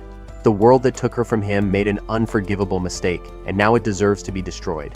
Dukkha, her pink hair framing her confusion, struggles to comprehend his rage, questioning just how much he is willing to sacrifice. She blames him for the deaths of the witches on the moon, reminding him that he summoned the humans there. But Adonis coldly counters, stating that bringing humans to the moon was the only way to return to Earth. In his eyes, those witches were merely pawns in his greater plan. Dukkha, devastated by his callousness, grows angry. She can't believe how heartless he has become. So those witches fought tooth and nail to survive the witch hunts, only to be sacrificed for his selfish goals. Adonis silences her again, utterly baffled by her defense of humanity, especially after all the lives they've taken. He accuses Dukkha of betraying her friend's memories by refusing to seek revenge. To him, that's the greatest crime of all. Dukkha, her voice trembling, insists that revenge won't heal any wounds. But Adonis, unmoved, walks away, stating that he has nothing left to lose. Desperate, Dukkha tackles him to the ground, pleading with him to remember that he still has the life Chloe worked so hard to protect. So in a world so cruel, she begs him not to let his hatred change him. She isn't asking for forgiveness for humanity, she knows that's impossible, but she fears that Adonis's pursuit of revenge will destroy him. She warns him that if he continues down this path, he will lose himself and become just like those who took Chloe from him. So Adonis and Dukkha are worlds apart, unable to understand one another. For Adonis, revenge is the only thing keeping Chloe's memory alive. It's a proof that she existed, that she mattered. If he stopped seeking vengeance, he fears every trace of her would disappear, and that thought terrifies him. Dukkha, overwhelmed, breaks down in tears. Adonis, cold as ever, points out that all she seems to do is cry. Yet, for a fleeting moment, they seem to connect, a tiny understanding forming between them. The Dukkha suddenly notices that Adonis's health is deteriorating rapidly. In the distance, a group of bikers spots them, laughing among themselves. They assume the two must be a runaway couple with their leader, Mr. Punch, left to decide what to do with them. Later, Adonis wakes up in an unfamiliar place yet again. Frustrated by the constant confusion, he tries to piece together what happened. He recalls Dukkha asking the bikers for help as he was bleeding out and unable to move. Mr. Punch arrives, offering him a drink and commenting on the cold look in Adonis's eyes, wondering if he's killed someone. Adonis brushes him off, uninterested in drinking whatever sewer water Punch offers, but Punch explains that it's actually man's greatest invention. Adonis, unimpressed, just wants to know where Dukkha is. Punch tells him she was with him until a moment ago, but the younger bikers took her away. So when Adonis demands to know where she is again, Punch finally takes him outside. Punch welcomes Adonis to the wasteland, a grim, desolate place filled with refugees, slaves, and those abandoned by the Rhea Empire. The people here, left behind by society, have become vagrants in a world that no longer cares about them. Just then, Adonis hears Duka's voice crying out, begging for someone to stop. Furious, he assumes the worst and prepares to wipe out anyone who dares harm her. But when Adonis reaches her, he's shocked to find Duka learning how to ride a motorcycle.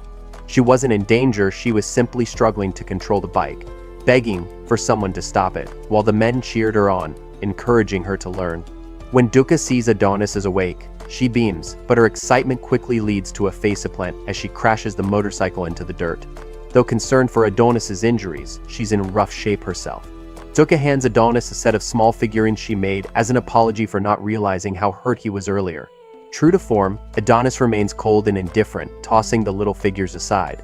The Mr. Punch, seeing this exchange, declares that they will throw a party to celebrate rescuing the two, assigning Ardu to help prepare the festivities. That night, everyone in the wasteland gets drunk. Duka, serving drinks, tries her best to avoid the sleazy advances of an older man, gracefully brushing him off.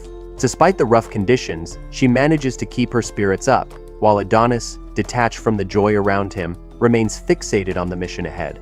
Adonis isn't in the mood to join the party, and Duka, noticing this, feels a bit down. Some of the guys nearby joke that she must be fighting with her boyfriend. She quickly tries to explain that they're not a couple, but no one believes her. Intrigued, they ask for her story, so Duka simply says she and Adonis are traveling the world together.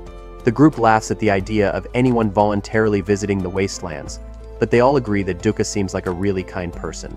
Suddenly, the men begin collapsing one by one, shocking Duka, who has no idea what's happening. Adonis, however, calls them idiots for not being more cautious about what they consume. Fear strikes Duka as she wonders if Adonis poisoned them, but he reassures her that he didn't. Instead, he used his magic to alter the alcohol they drank, turning it into a tranquilizer. Relieved that they aren't dead, Duka still worries, but Adonis coldly adds that they won't be alive for long anyway, as he picks up a gun. Duka, horrified, begs him to stop, reminding him that these people were kind to them. They rescued them from the desert, provided medical aid, and nursed him back to health. Adonis shrugs off her concerns, explaining that he's not going to kill them, only because vagrants like them aren't worth the effort. Then, to Duka's shock, he tells her that he no longer needs her. Confused, she demands an explanation. Adonis coldly explains that unlike her, he can't laugh and joke around after losing someone important. He can't even imagine relaxing when his heart is so full of anger. He concludes that they are fundamentally different and incompatible. Duka tries to explain her behavior, saying that she only laughs and blends in with the humans to avoid suspicion. If anyone found out she was a witch, it would mean disaster. She insists that she isn't really fine after everything that's happened, she just pretends to be. But Adonis silences her again, telling her never to end up like him, before walking away. The next morning, Mr. Punch notices Adonis is gone and asks Duka if her boyfriend left her.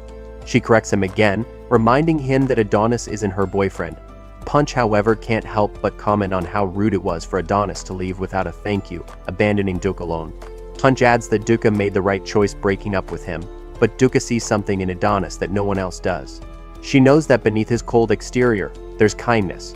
Meanwhile, Adonis is alone, reflecting on everything Duka said to him. Though her words have made a serious impression on him, he hates that they affect him so deeply.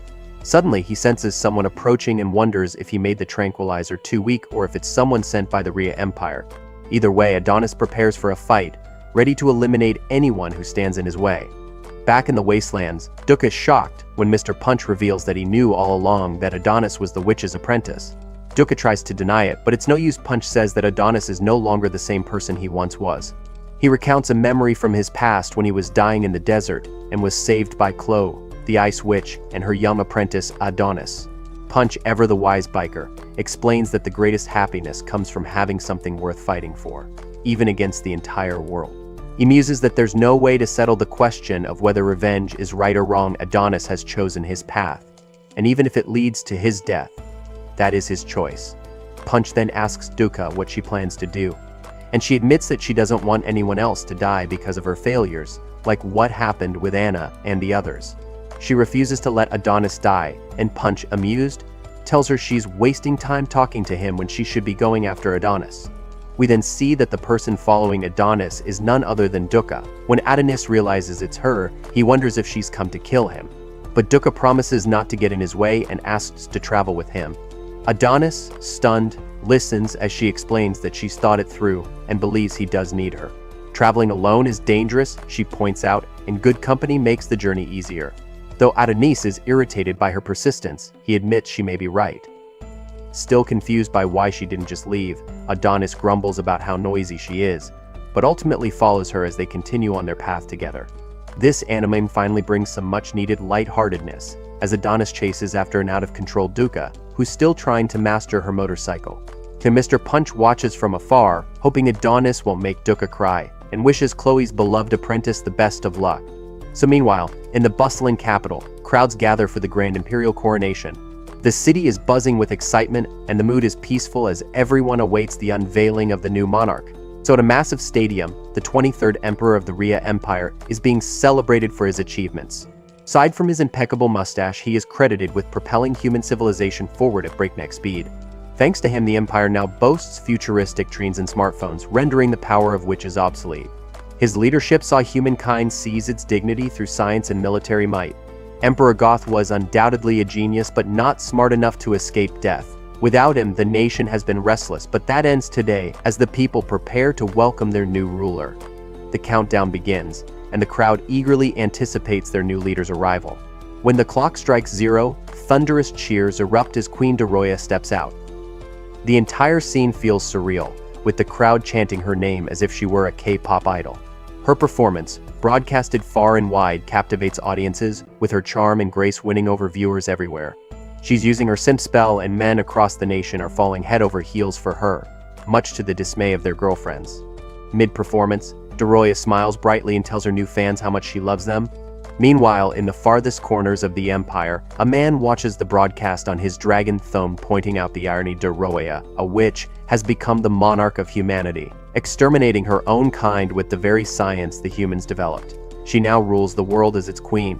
Elsewhere, grim scenes unfold as people are executed, and Thea, appearing displeased, meets a grim fate herself, her head added to a pile of victims.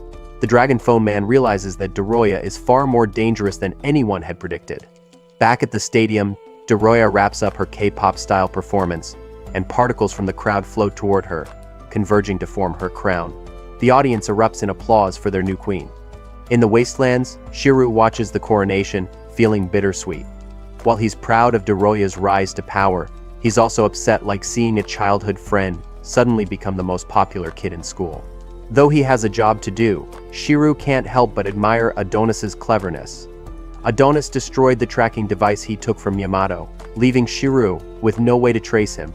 Determined, Shiru decides he'll have to find Adonis the hard way, summoning an array of mechanical hands to aid him in his search. Meanwhile, Adonis is traveling with Dukkha. Shiru, watching from afar, refers to Adonis as the boy loved by the goddess. Adonis, still filled with anger and a thirst for revenge, wonders what Dukkha plans to do, knowing he will never stop his quest for vengeance. So Dukkha, always hopeful, can't help but try to soften Adonis's heart. She suggests that there are good humans out there, like Mr. Punch and his crew, and maybe not everyone deserves his wrath. Unmoved by her words, Adonis refuses, making it clear that while Dukkha is allowed to accompany him, she must never interfere. Dukkha gets the message and stays silent. Adonis, curious, asks her to confirm whether her love spell truly works on men, allowing her to control them. She confirms that it does, which leads Adonis to wonder why she didn't use it on him when they first met in Rhea. She could have easily used the spell to subdue him. He assumes that Ophelia had ordered her to capture him by any means necessary, and the spell would have been the easiest way. But Dukkha didn't use any spells. Instead, she tried to convince him. Her answer is simple: Adonis wouldn't have appreciated their first meeting if it had been like that. Reflecting on this, Adonis drives dramatically off a cliff, though somehow they don't take any damage. He admits to himself that Dukkha was right, their first meeting would have been awful if she'd used the spell. As they ride, the water in a nearby puddle suddenly transforms into small, fairy-like creatures. Dukkha, mesmerized, reaches out to touch the tiny beings. Their journey brings them to an abandoned-looking place called Sandland. The ruins stretch as far as they can see, and Dukkha assumes that no one lives there anymore. Adonis tells Dukkha to stay put while he checks out the area, but she immediately objects, not wanting to be left alone. It's only then that Adonis notices the white bag she's carrying. Dukkha explains that Mr. Punch had given her some essentials, typical camping gear, including a cool little snowman-themed tent. She's pretty excited about it, but Adonis brushes it off, as he has more important things to do. So the place really does seem abandoned, and Duca nervously wonders if there might be ghosts around. So Adonis, scanning the area, notices there are no signs of battle, despite the broken windows everywhere. He wonders why the town is completely deserted. The police station, being the largest building in town, seems like a good place to search for answers, so they head there. Duca, however, freaks out at the first sign of a mouse, much to Adonis's irritation. She apologizes, but then embarrasses herself further by making even more noise, which culminates in her falling through the floor. Apologizing yet again, Duca tries to recover her composure, but Adonis warns her that if she keeps making so much noise, he'll leave her behind. They finally make it to the second floor in one piece, only to be greeted by a hologram that asks if they need help. Duca, naturally, panics again, thinking it's a ghost. Adonis, exasperated, explains that it's just a hologram, but Duca is confused, asking who this Mr. Hologram is. With a sigh, Adonis clarifies that it's merely a three-dimensional image. Duca, in typical fashion, apologizes to the hologram for some reason before rushing to catch up with Adonis, who has already started to leave her behind. They continue exploring the building but find little of interest until they come across some jail cells. Adonis remarks that they both have unpleasant memories of prisons, and suddenly he stops. He hears something of faint singing, accompanied by guitar strumming. It's a melancholic love song, and they find its source inside one of the cells, a man playing the guitar. Duca tries to get the man's attention, but her soft voice has no effect. Adonis looks at her, unimpressed, so she tries again, this time speaking more firmly. Startled, the prisoner, a man who looks strikingly like a low-budget Johnny Depp, jumps and is shocked to see strangers in the abandoned city. He mentions that no one should be left in this town. Duca explains that they're just travelers passing through and predictably apologizes for startling him. The prisoner, still shaken, asks why they're wandering through the ruins.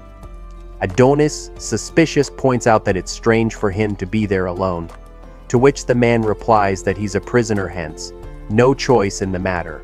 It seems like a reasonable answer, but Duca notices there's another figure in the cell with him. Despite her curiosity, Adonis begins to walk away, explaining that they have no business with the man, and the place disgusts him. The prisoner, amused, comments that those were the exact sentiments of everyone else who left the city. Explains that after the gear expansion, people believed they couldn't live old-fashioned lives anymore, especially now that the witches were gone. Everyone packed up their dreams and left the city behind, following whoever shouted the loudest. Adonis isn't particularly interested in the prisoner's story and simply asks if there's a metropolis nearby. The prisoner tells him that a city called Mamuda is about 70 kilometers away. Duca, concerned, apologizes yet again as they leave. But she can't shake the feeling that the prisoner will starve if they don't help. She suggests freeing him, but Adonis shuts her down, reminding her not to get in his way. So despite his warnings, Duca insists they should at least give the man some food. Adonis, however, questions whether the cell was even locked. He already knows the truth, but keeps it from Duca. Instead, he cryptically tells her that the couple in the cell doesn't need food, they need peace and quiet.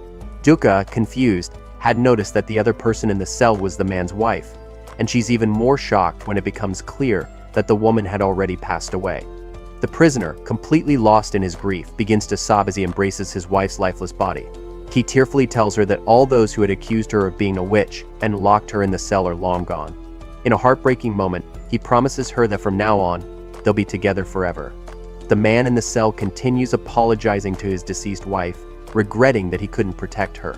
Duca, finally piecing together what's going on, looks horrified. Adonis, however, determines there's nothing left to do in this empty town. It was meant only for the two prisoners now, and it's time for them to move on. He announces that they should start heading toward Mamuda, their next destination. After trekking through the harsh desert, Adonis and Duca finally arrive at Mamuda, a once thriving, now decaying city. At the entrance, they pass through a worn-out immigration gate. Duca nervously asks Adonis if he's really planning to start a fight in such a large city. True to form, Adonis is ready for battle, always eager to fight, but Duca worries about the number of soldiers and weapons the city might have. She's anxious that even Adonis might not make it out alive if he charges ahead recklessly. Trying to lighten the mood, Duca suggests they play rock, paper, scissors to settle things. The loser would have to do something for the winner, but Adonis, not in the mood for games, quickly declines her offer. Forces the issue, but her chatter abruptly stops when they enter the city and realize it's not the bustling place they imagined. Mamuda is in ruins, run down and crumbling. Disappointed, Adonis fumes, realizing that once again it's another place where he won't find revenge. As they continue down a broken street, they come to a sudden stop when they spot a woman in the road. Duka's compassionate side kicks in as she assumes the woman is in trouble and fears she doesn't have much time left. The woman mutters that she needs to hurry, and Duka wonders if she's running from something. However, Adonis quickly assesses the situation and tells Duka to back away. This isn't a human, but a robot. The woman is actually a Mida, a mechanical doll built for human pleasure, and it begins analyzing Duka, determining that she ranks low on some pleasure index. Oh, before things can escalate, Adonis acts quickly and shoots the robot down, then finishes it off with another bullet. So as the Mida collapses, it speaks sadly, realizing its end has come. Adonis explains to Duka that these mechanical dolls were created as playthings for humans, and the entire situation unsettles her. So their conversation is cut short when they hear more mechanical noises coming from a nearby building. Adonis decides to investigate, and much to Duka's dismay, tells her to stay outside. She wants to accompany him, but he's firm, reminding her that if she keeps acting without permission, he'll leave her behind. Reluctantly, Duka agrees, but her fear grows when she notices a pile of broken, discarded Mida dolls nearby, dumped like trash. Inside, Adonis shines a light around the decrepit building. However, despite his orders, Duka, unable to resist her curiosity, sneaks in after him. She tries to justify her disobedience, recalling that she promised Mr. Punch she would keep Adonis out of trouble. She tells herself Adonis wouldn't actually leave her behind, but memories of him doing just that and nearly choking her to death flood her mind. It doesn't take long for Adonis to find her, and as expected, he's furious. Duka tries to play it off, but he's clearly irritated, suspecting she's pushing his patience on purpose. She argues that they should stick together for safety, reminding him that she has all their supplies. Surprisingly, Adonis relents and tells her to just not get in his way. As they continue exploring, they come across a room that reeks of decay, with strange noises coming from inside. Hesitantly, they enter, only to find a grotesque scene. The mechanical Mida dolls have developed a warped sense of consciousness and are engaged in twisted behavior with a human corpse, unable to stop themselves. They express confusion, claiming they just want to be loved and questioning why they were created in the first place. Adonis doesn't have an answer for their existential crisis, but one thing is clear: they need to be destroyed. Adonis swiftly destroys all the malfunctioning robots, and as one of them fades out, it sadly thanks him for ending their miserable existence. Meanwhile, elsewhere in the desert, two members of a special espionage unit approach a checkpoint. These battle-worn, schoolgirl-looking assassins aren't in the mood for negotiations. Annoyed by the soldiers blocking their path, they decide to charge right through. Operating by numbers, the leader 5 tells her partner, 6, to get ready. With swift precision, 5 takes down most of the guards, while 6 finishes off the rest. The remaining soldiers, thinking they're catching these girls off guard, are quickly dispatched, their bodies joining the growing pile on the ground. The two assassins glance at their handiwork, unimpressed, calling the soldiers pitiful. Adonis reflects on something the witch overlord, Ophelia, once said: that science reveals humankind's true nature. In a world where anything can be created, it was only a matter of time before someone invented these plot-developing robots.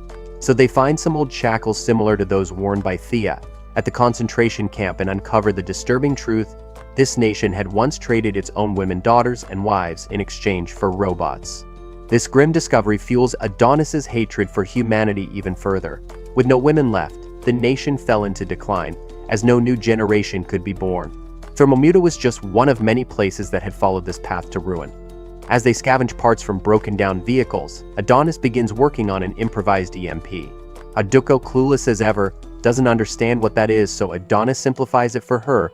He's using it to finally put the pile of robots to rest. Duka, always concerned for others, even lifeless machines, worries about hurting them. So Adonis reassures her that the robots will only feel a small shock. Using his written style summoning magic, Adonis has Duka hold a speaker as waves of EMP cover the area. One of the robots, in its final moment, thanks them, and the mission is complete. Duka feels relieved and expresses gratitude that Adonis was there to help. However, above them, the two dangerous girls from earlier 5 and 6 are watching. They quickly recognize Adonis as the infamous witch's apprentice, the most wanted man by the Rhea Empire. The pair can't believe that someone so young is responsible for so much chaos. 6 warns 5 not to underestimate him, reminding her that Adonis has caused considerable trouble for the Empire, slaughtering countless citizens, and even wiping out the elite force sent after him. Though they aren't technically allowed to engage in witch-related matters, Six points out that Emperor Suore instructed them to capture anything that could help keep the Rhea Empire in check.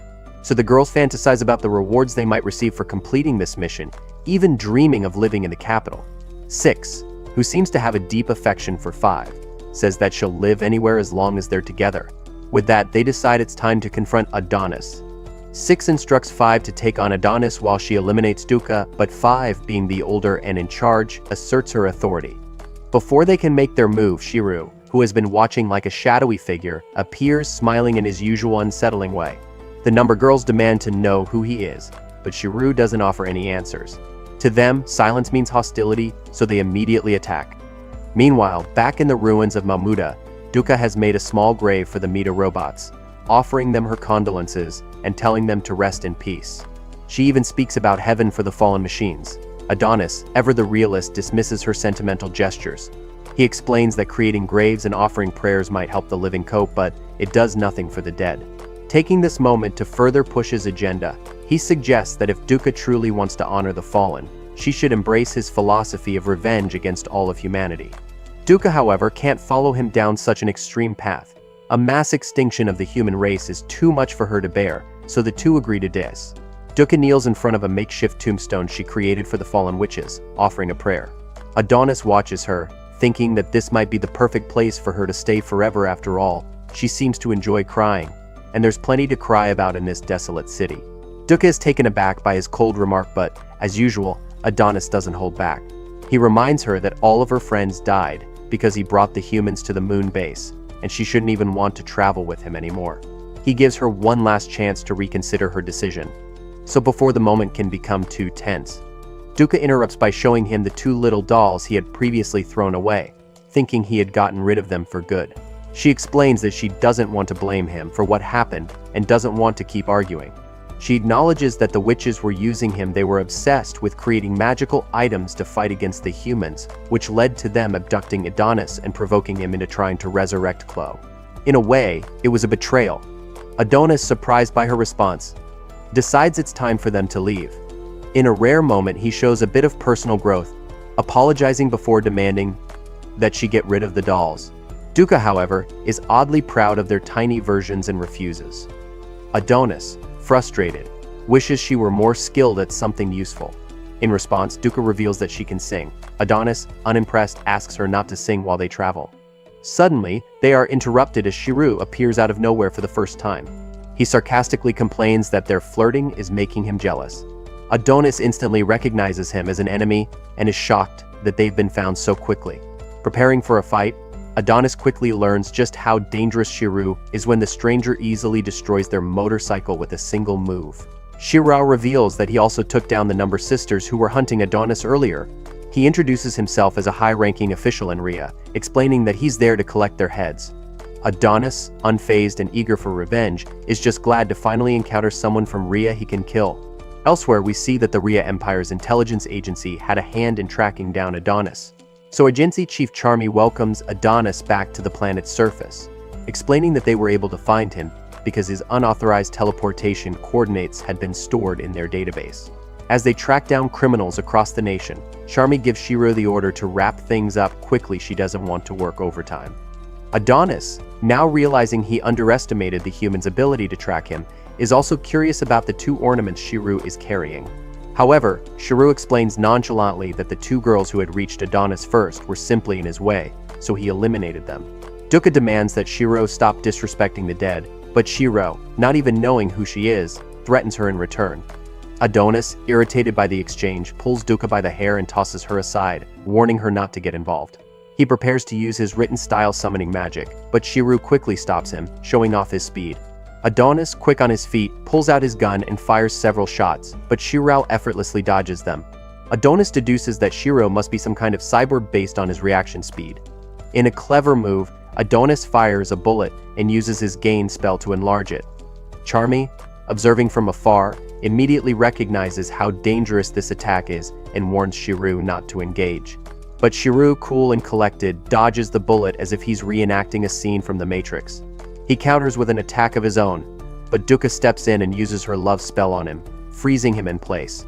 Dukkha threatens to completely paralyze Shiru if he doesn't surrender, and for a moment he stands motionless. Adonis, seeing an opportunity, tells Dukkha to start interrogating him about his abilities. But before she can ask a single question, Shiru begins laughing maniacally. He's amused that Dukkha used the love spell and remarks on her uncanny resemblance to someone important. Confused, Dukkha demands an explanation, and Shiru reveals that she looks just like the queen. He flashes back to the regal mustache-wearing emperor, triggering memories of his past that start to flood back into the present. The haunting memory of the emperor's tragic demise due to Queen's love spell flashes in Shiru's mind, and it leaves Adonis and Dukkha clueless as to how Shiru is still able to move despite being affected.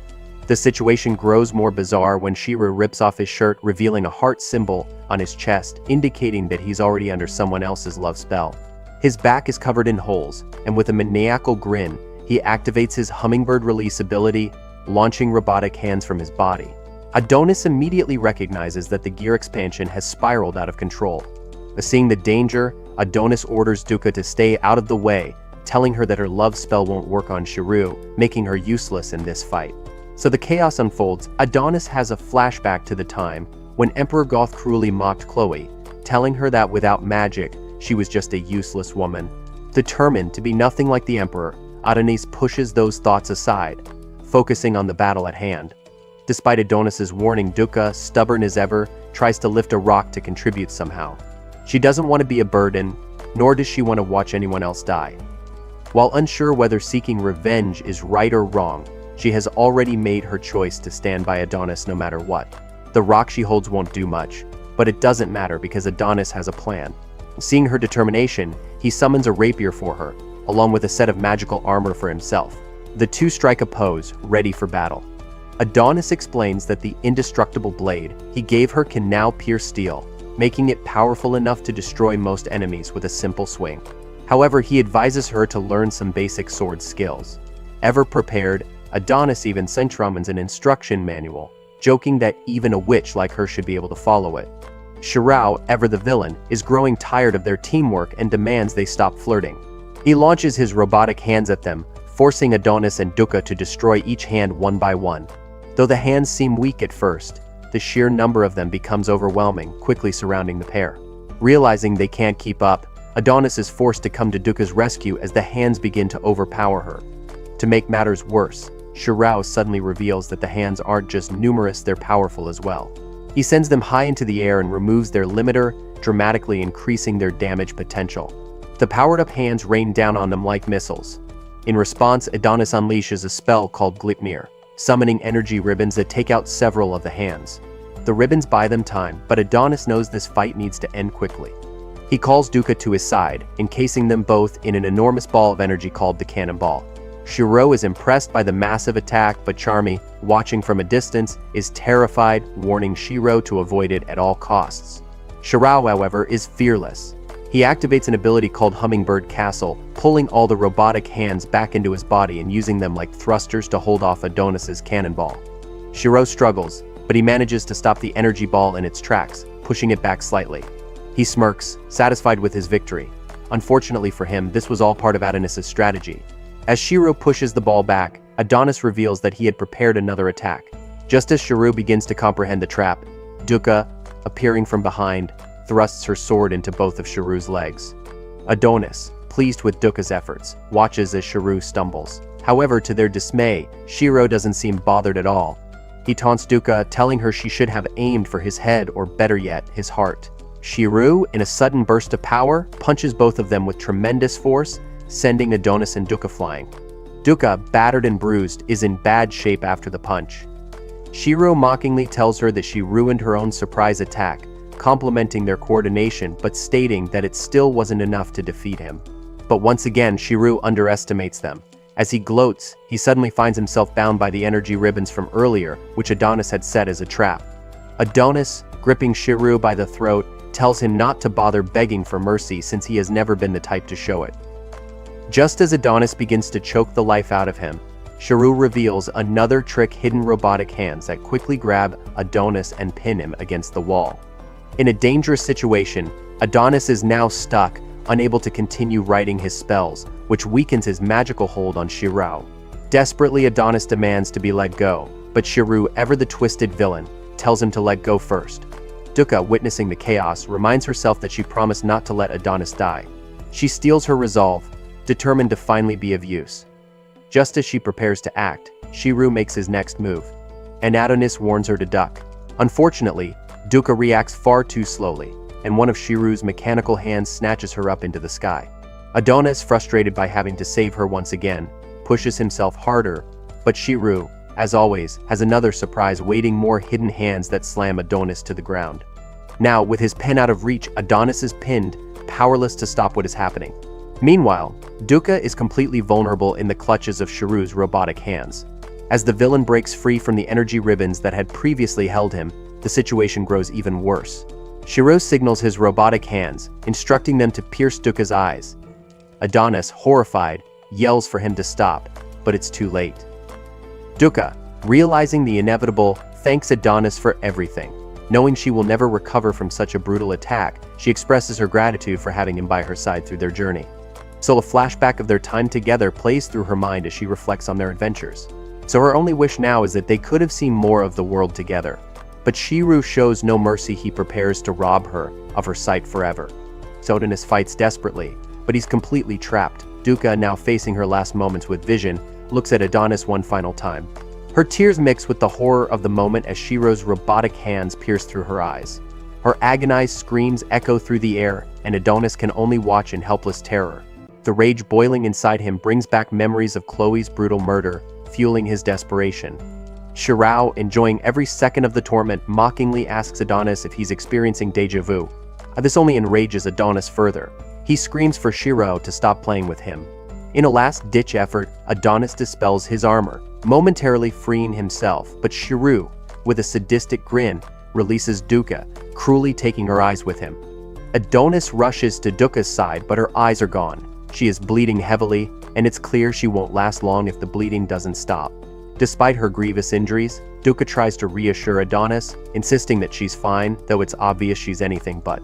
And she tells him to run ahead, saying she'll catch up later, though both know that's impossible. She can't even see. Adonis, filled with grief and frustration, tells her to be quiet.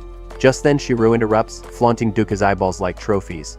Laughing like a psychopath, he taunts Adonis by playing with them, demanding that Adonis join in the laughter. So when Ada refuses, Shiru crushes the eyes in his hand, daring Adonis to come at him so they can play with his balls too. This is the final straw for Adonis. Furious beyond belief, Adonis charges at Shiru. He pulls out his quill, but Shiru manages to knock it away. Undeterred, Adonis switches to hand-to-hand combat, slamming Shiru into a wall with raw force.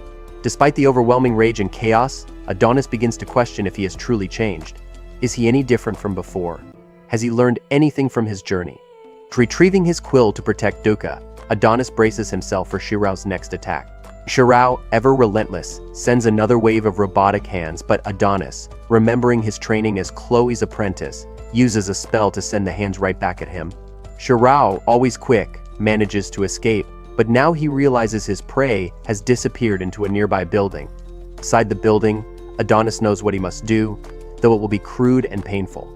Turning to Dukkha, he tells her to prepare herself. It will hurt, but she must be strong. Dukkha, unable to see or understand fully what's about to happen, trusts Adonis completely with her life. Adonis, in a desperate attempt to stop Dukkha's bleeding, uses the heat from one of Shiru's jet-powered hands to cauterize her wounds, sealing her eyes shut. The process is agonizing, but soon it's over, leaving Dukkha both grateful and sorrowful.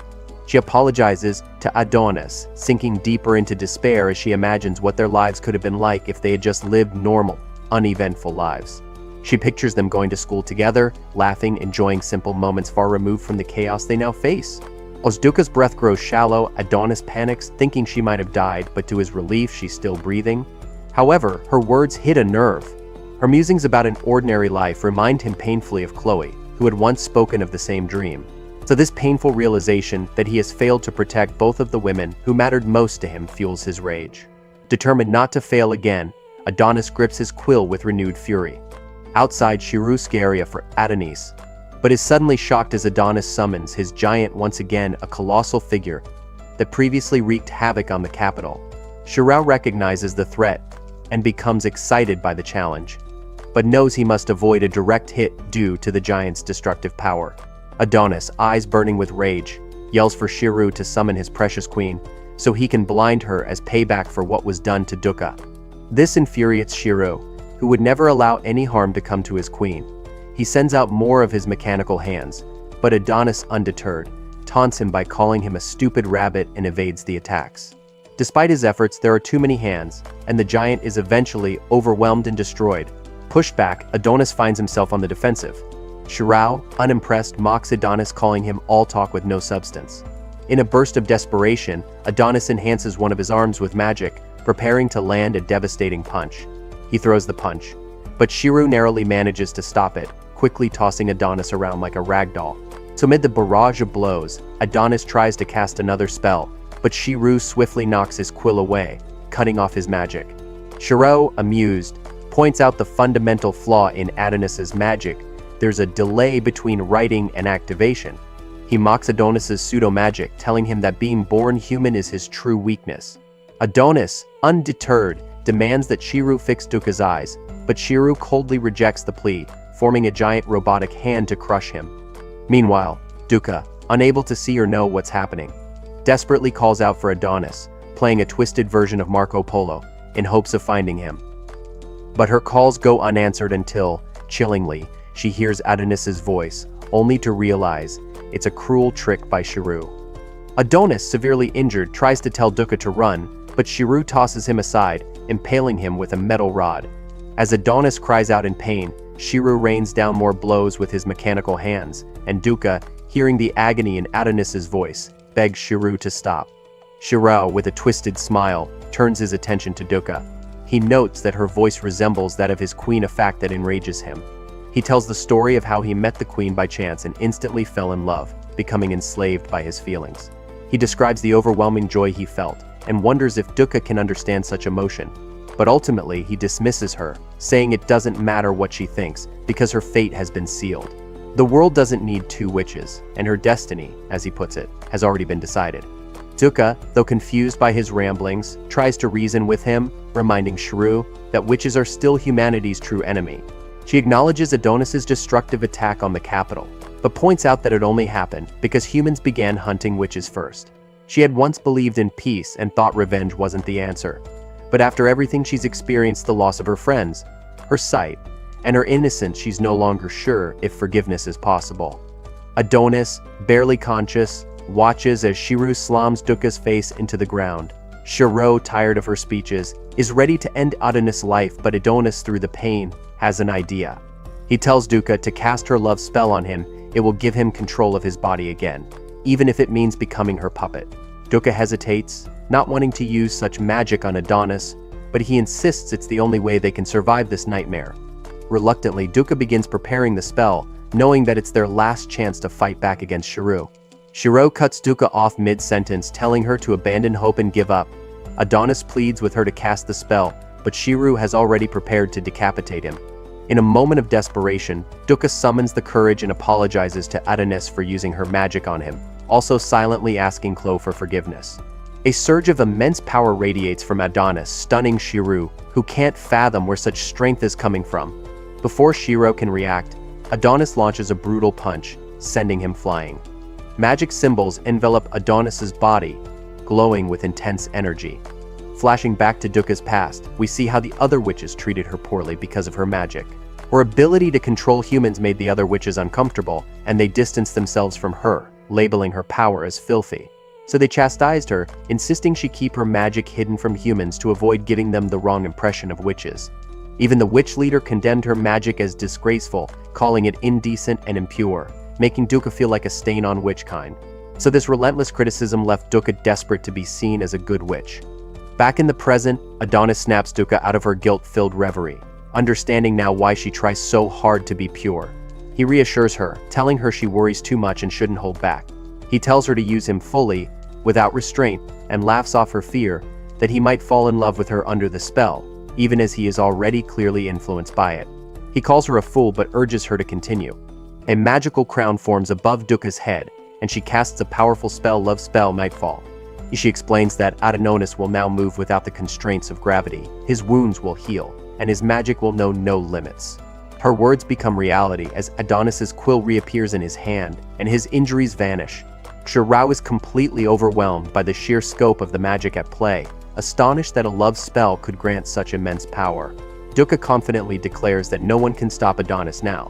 Shirao, realizing the peril he's in, tries to flee. But Adonis, now infused with extraordinary strength, summons a massive energy blade that tears through Shirao and the surrounding structures. Under the spell's influence, Adonis pledges to do anything his queen desires and relentlessly pursues Shirao. As Adonis closes in, he increases his magic simply by Duka's suggestions, a fact that leaves Shirao bewildered. Adonis catches up to Shirao, hurling him through several buildings with incredible force. Shirao realizes too late that Adonis's physical strength has also grown exponentially. Adonis methodically begins to dismantle him, ripping off one of Shirao's arms for harming Duka and tearing off one of his legs for defiling her. Shirao, now severely injured, tries to plead for mercy but knows it's hopeless, laughing grimly at his situation. Without hesitation, Adonis begins a powerful incantation using his written-style summoning magic. So this is more magic than Adonis has ever wielded before, and he warns Shirao that nothing will remain of him once the spell is complete. So the city trembles as his magic envelops it, and the earth shakes beneath their feet. To Shirao's amazement, snow starts to fall from the sky. Adonis explains that this was a spell Chloe had intended to use to end a century-long drought, and that he had promised her he would only use it to protect someone now. That promise must be fulfilled. Shirao, seeing no way out, tries a last-ditch effort to stop Adonis, sending his remaining robot hands toward him. But Adonis freezes them mid-air and shatters them effortlessly. In desperation, Shirao turns to Duka, urging her to stop Adonis, warning that such a powerful spell will kill them both. Adonis's body can't handle this much magic. As he says this, ice begins to form around Adonis, covering his skin, seemingly proving Shirao right. However, Duka, filled with confidence in her magic, declares that Adonis is not freezing, he is covered in flames. And with that, the ice melts away, replaced by roaring fire as Duka speaks her words into existence. Shirao, bewildered by the sight of Adonis engulfed in flames from Duka's suggestion, tries to attack once again. But Adonis easily halts him, freezing Shirao in place. As Adonis calmly states that his spell is ready, a fierce wind sweeps through the city and a massive beam descends from a magical circle in the sky. Shirao, now completely immobilized, mutters in disbelief that things weren't supposed to end like this. Charmy, speaking through a drone, urges Shirao to escape. But the growing intensity of Adonis's magic destroys the drone before Shirao can react. So Adonis holds Duka protectively as the entire city becomes encased in ice. Meanwhile, back at the biker camp, Punch and his crew feel the sudden drop in temperature and see something ominous in the distance. Punch instructs everyone to take cover, and they're bewildered to find not a snowstorm, but sheets of ice raining down. At RIA headquarters, the intelligence team loses contact with Shirao, and satellite images pick up a massive magical disturbance with plunging temperatures. Director Oe, witnessing the spectacle from afar, marvels at Adonis's incredible power, realizing that capturing him will be far more difficult than anyone imagined. When the storm finally clears, Punch and his crew venture out, wondering if their friends are still alive. Inside the frozen city, Adonis and Duka are covered in snow. A ghostly image of Chloe appears before Adonis, reaching out to embrace him. But it's not really her, it's a memory, a manifestation of his promise to only use his magic to protect others. As the vision fades, Duka regains consciousness, finding herself shielded by Adonis, who is now on the brink of collapse. As she releases her love spell, but he faints into her arms. Somehow still alive, Shirao manages to mutter that Adonis and Duka resemble the young queen and another man from his past. Shirao, aware that he's at death's door, asks Duka to deliver a final message to the queen if she ever meets her, or reflects on how he tried his best, despite failing to achieve what he sought, and wonders if there exists a world where they could have been together. With these last words, Shirao's body shatters, crumbling along with the ice. Adonis, regaining some strength, promises Duka that he will restore her eyesight. Meanwhile, back in Rhea, the fitness-loving Queen Doroya is casually jogging through the city, adored by her citizens. She waves to her admirers, her every move broadcasted on the news. Her right-hand advisor worries about her lack of security, but Doroya dismisses his concerns, confident that her popularity and love spell have secured her safety. More troubling for her is the lack of response from the nations she refers to as the Crowns. Growing impatient, she orders her messengers to send a threatening ultimatum, hinting at war if they don't comply. Back with Adonis and Dukkha, they survey the frozen landscape, a result of Adonis's immense power. Dukkha feels guilt-ridden about using her love spell on him, knowing how deeply Adonis loved Chloe. She apologizes, but Adonis reassures her that it was his idea, and they couldn't have defeated Shiro otherwise. He admits that Shiro was stronger than expected, and that he underestimated him. But he's quick to dismiss Dukkha's endless apologies, telling her that she's apologized enough. Adonis, with his usual bluntness, critiques Dukkha's clumsiness, fearfulness, and the general inconvenience she brings to his life. However, he acknowledges her kindness, calling it genuine and apologizing for having called her a hypocrite in the past. He even asks her to share some of that kindness with him, leaving Dukkha momentarily speechless. So their exchange becomes more tender as Adonis covers her damaged eyes, and Dukkha remarks that it feels as though he's holding her. To getting flustered, Adonis gives her a playful smack, reminding her that Chloe is still the only one in his heart. So he also reassures her that the love spell had no lasting effect on him. As they prepare to continue their journey, Dukkha mentions they should thank Punch for his snowman tent, which had come in handy. Dukkha stumbles and nearly falls, but Adonis catches her, holding her hand. When she comments nervously that he hasn't let go, Adonis calmly explains that the ground is slippery and they need to help each other. He even recalls a lesson from a dumb witch about mutual assistance, much to Dukkha's surprise. In a nearby lab, Yuki, having healed, escapes her containment, determined to avenge her brother. Back with Adonis and Dukkha, she clings to his hand, reflecting on her belief that revenge isn't wrong after all. Adonis, satisfied that she finally understands his worldview, leads her onward as they face the uncertain future to fetter. Thanks for watching this full Season 1 recap.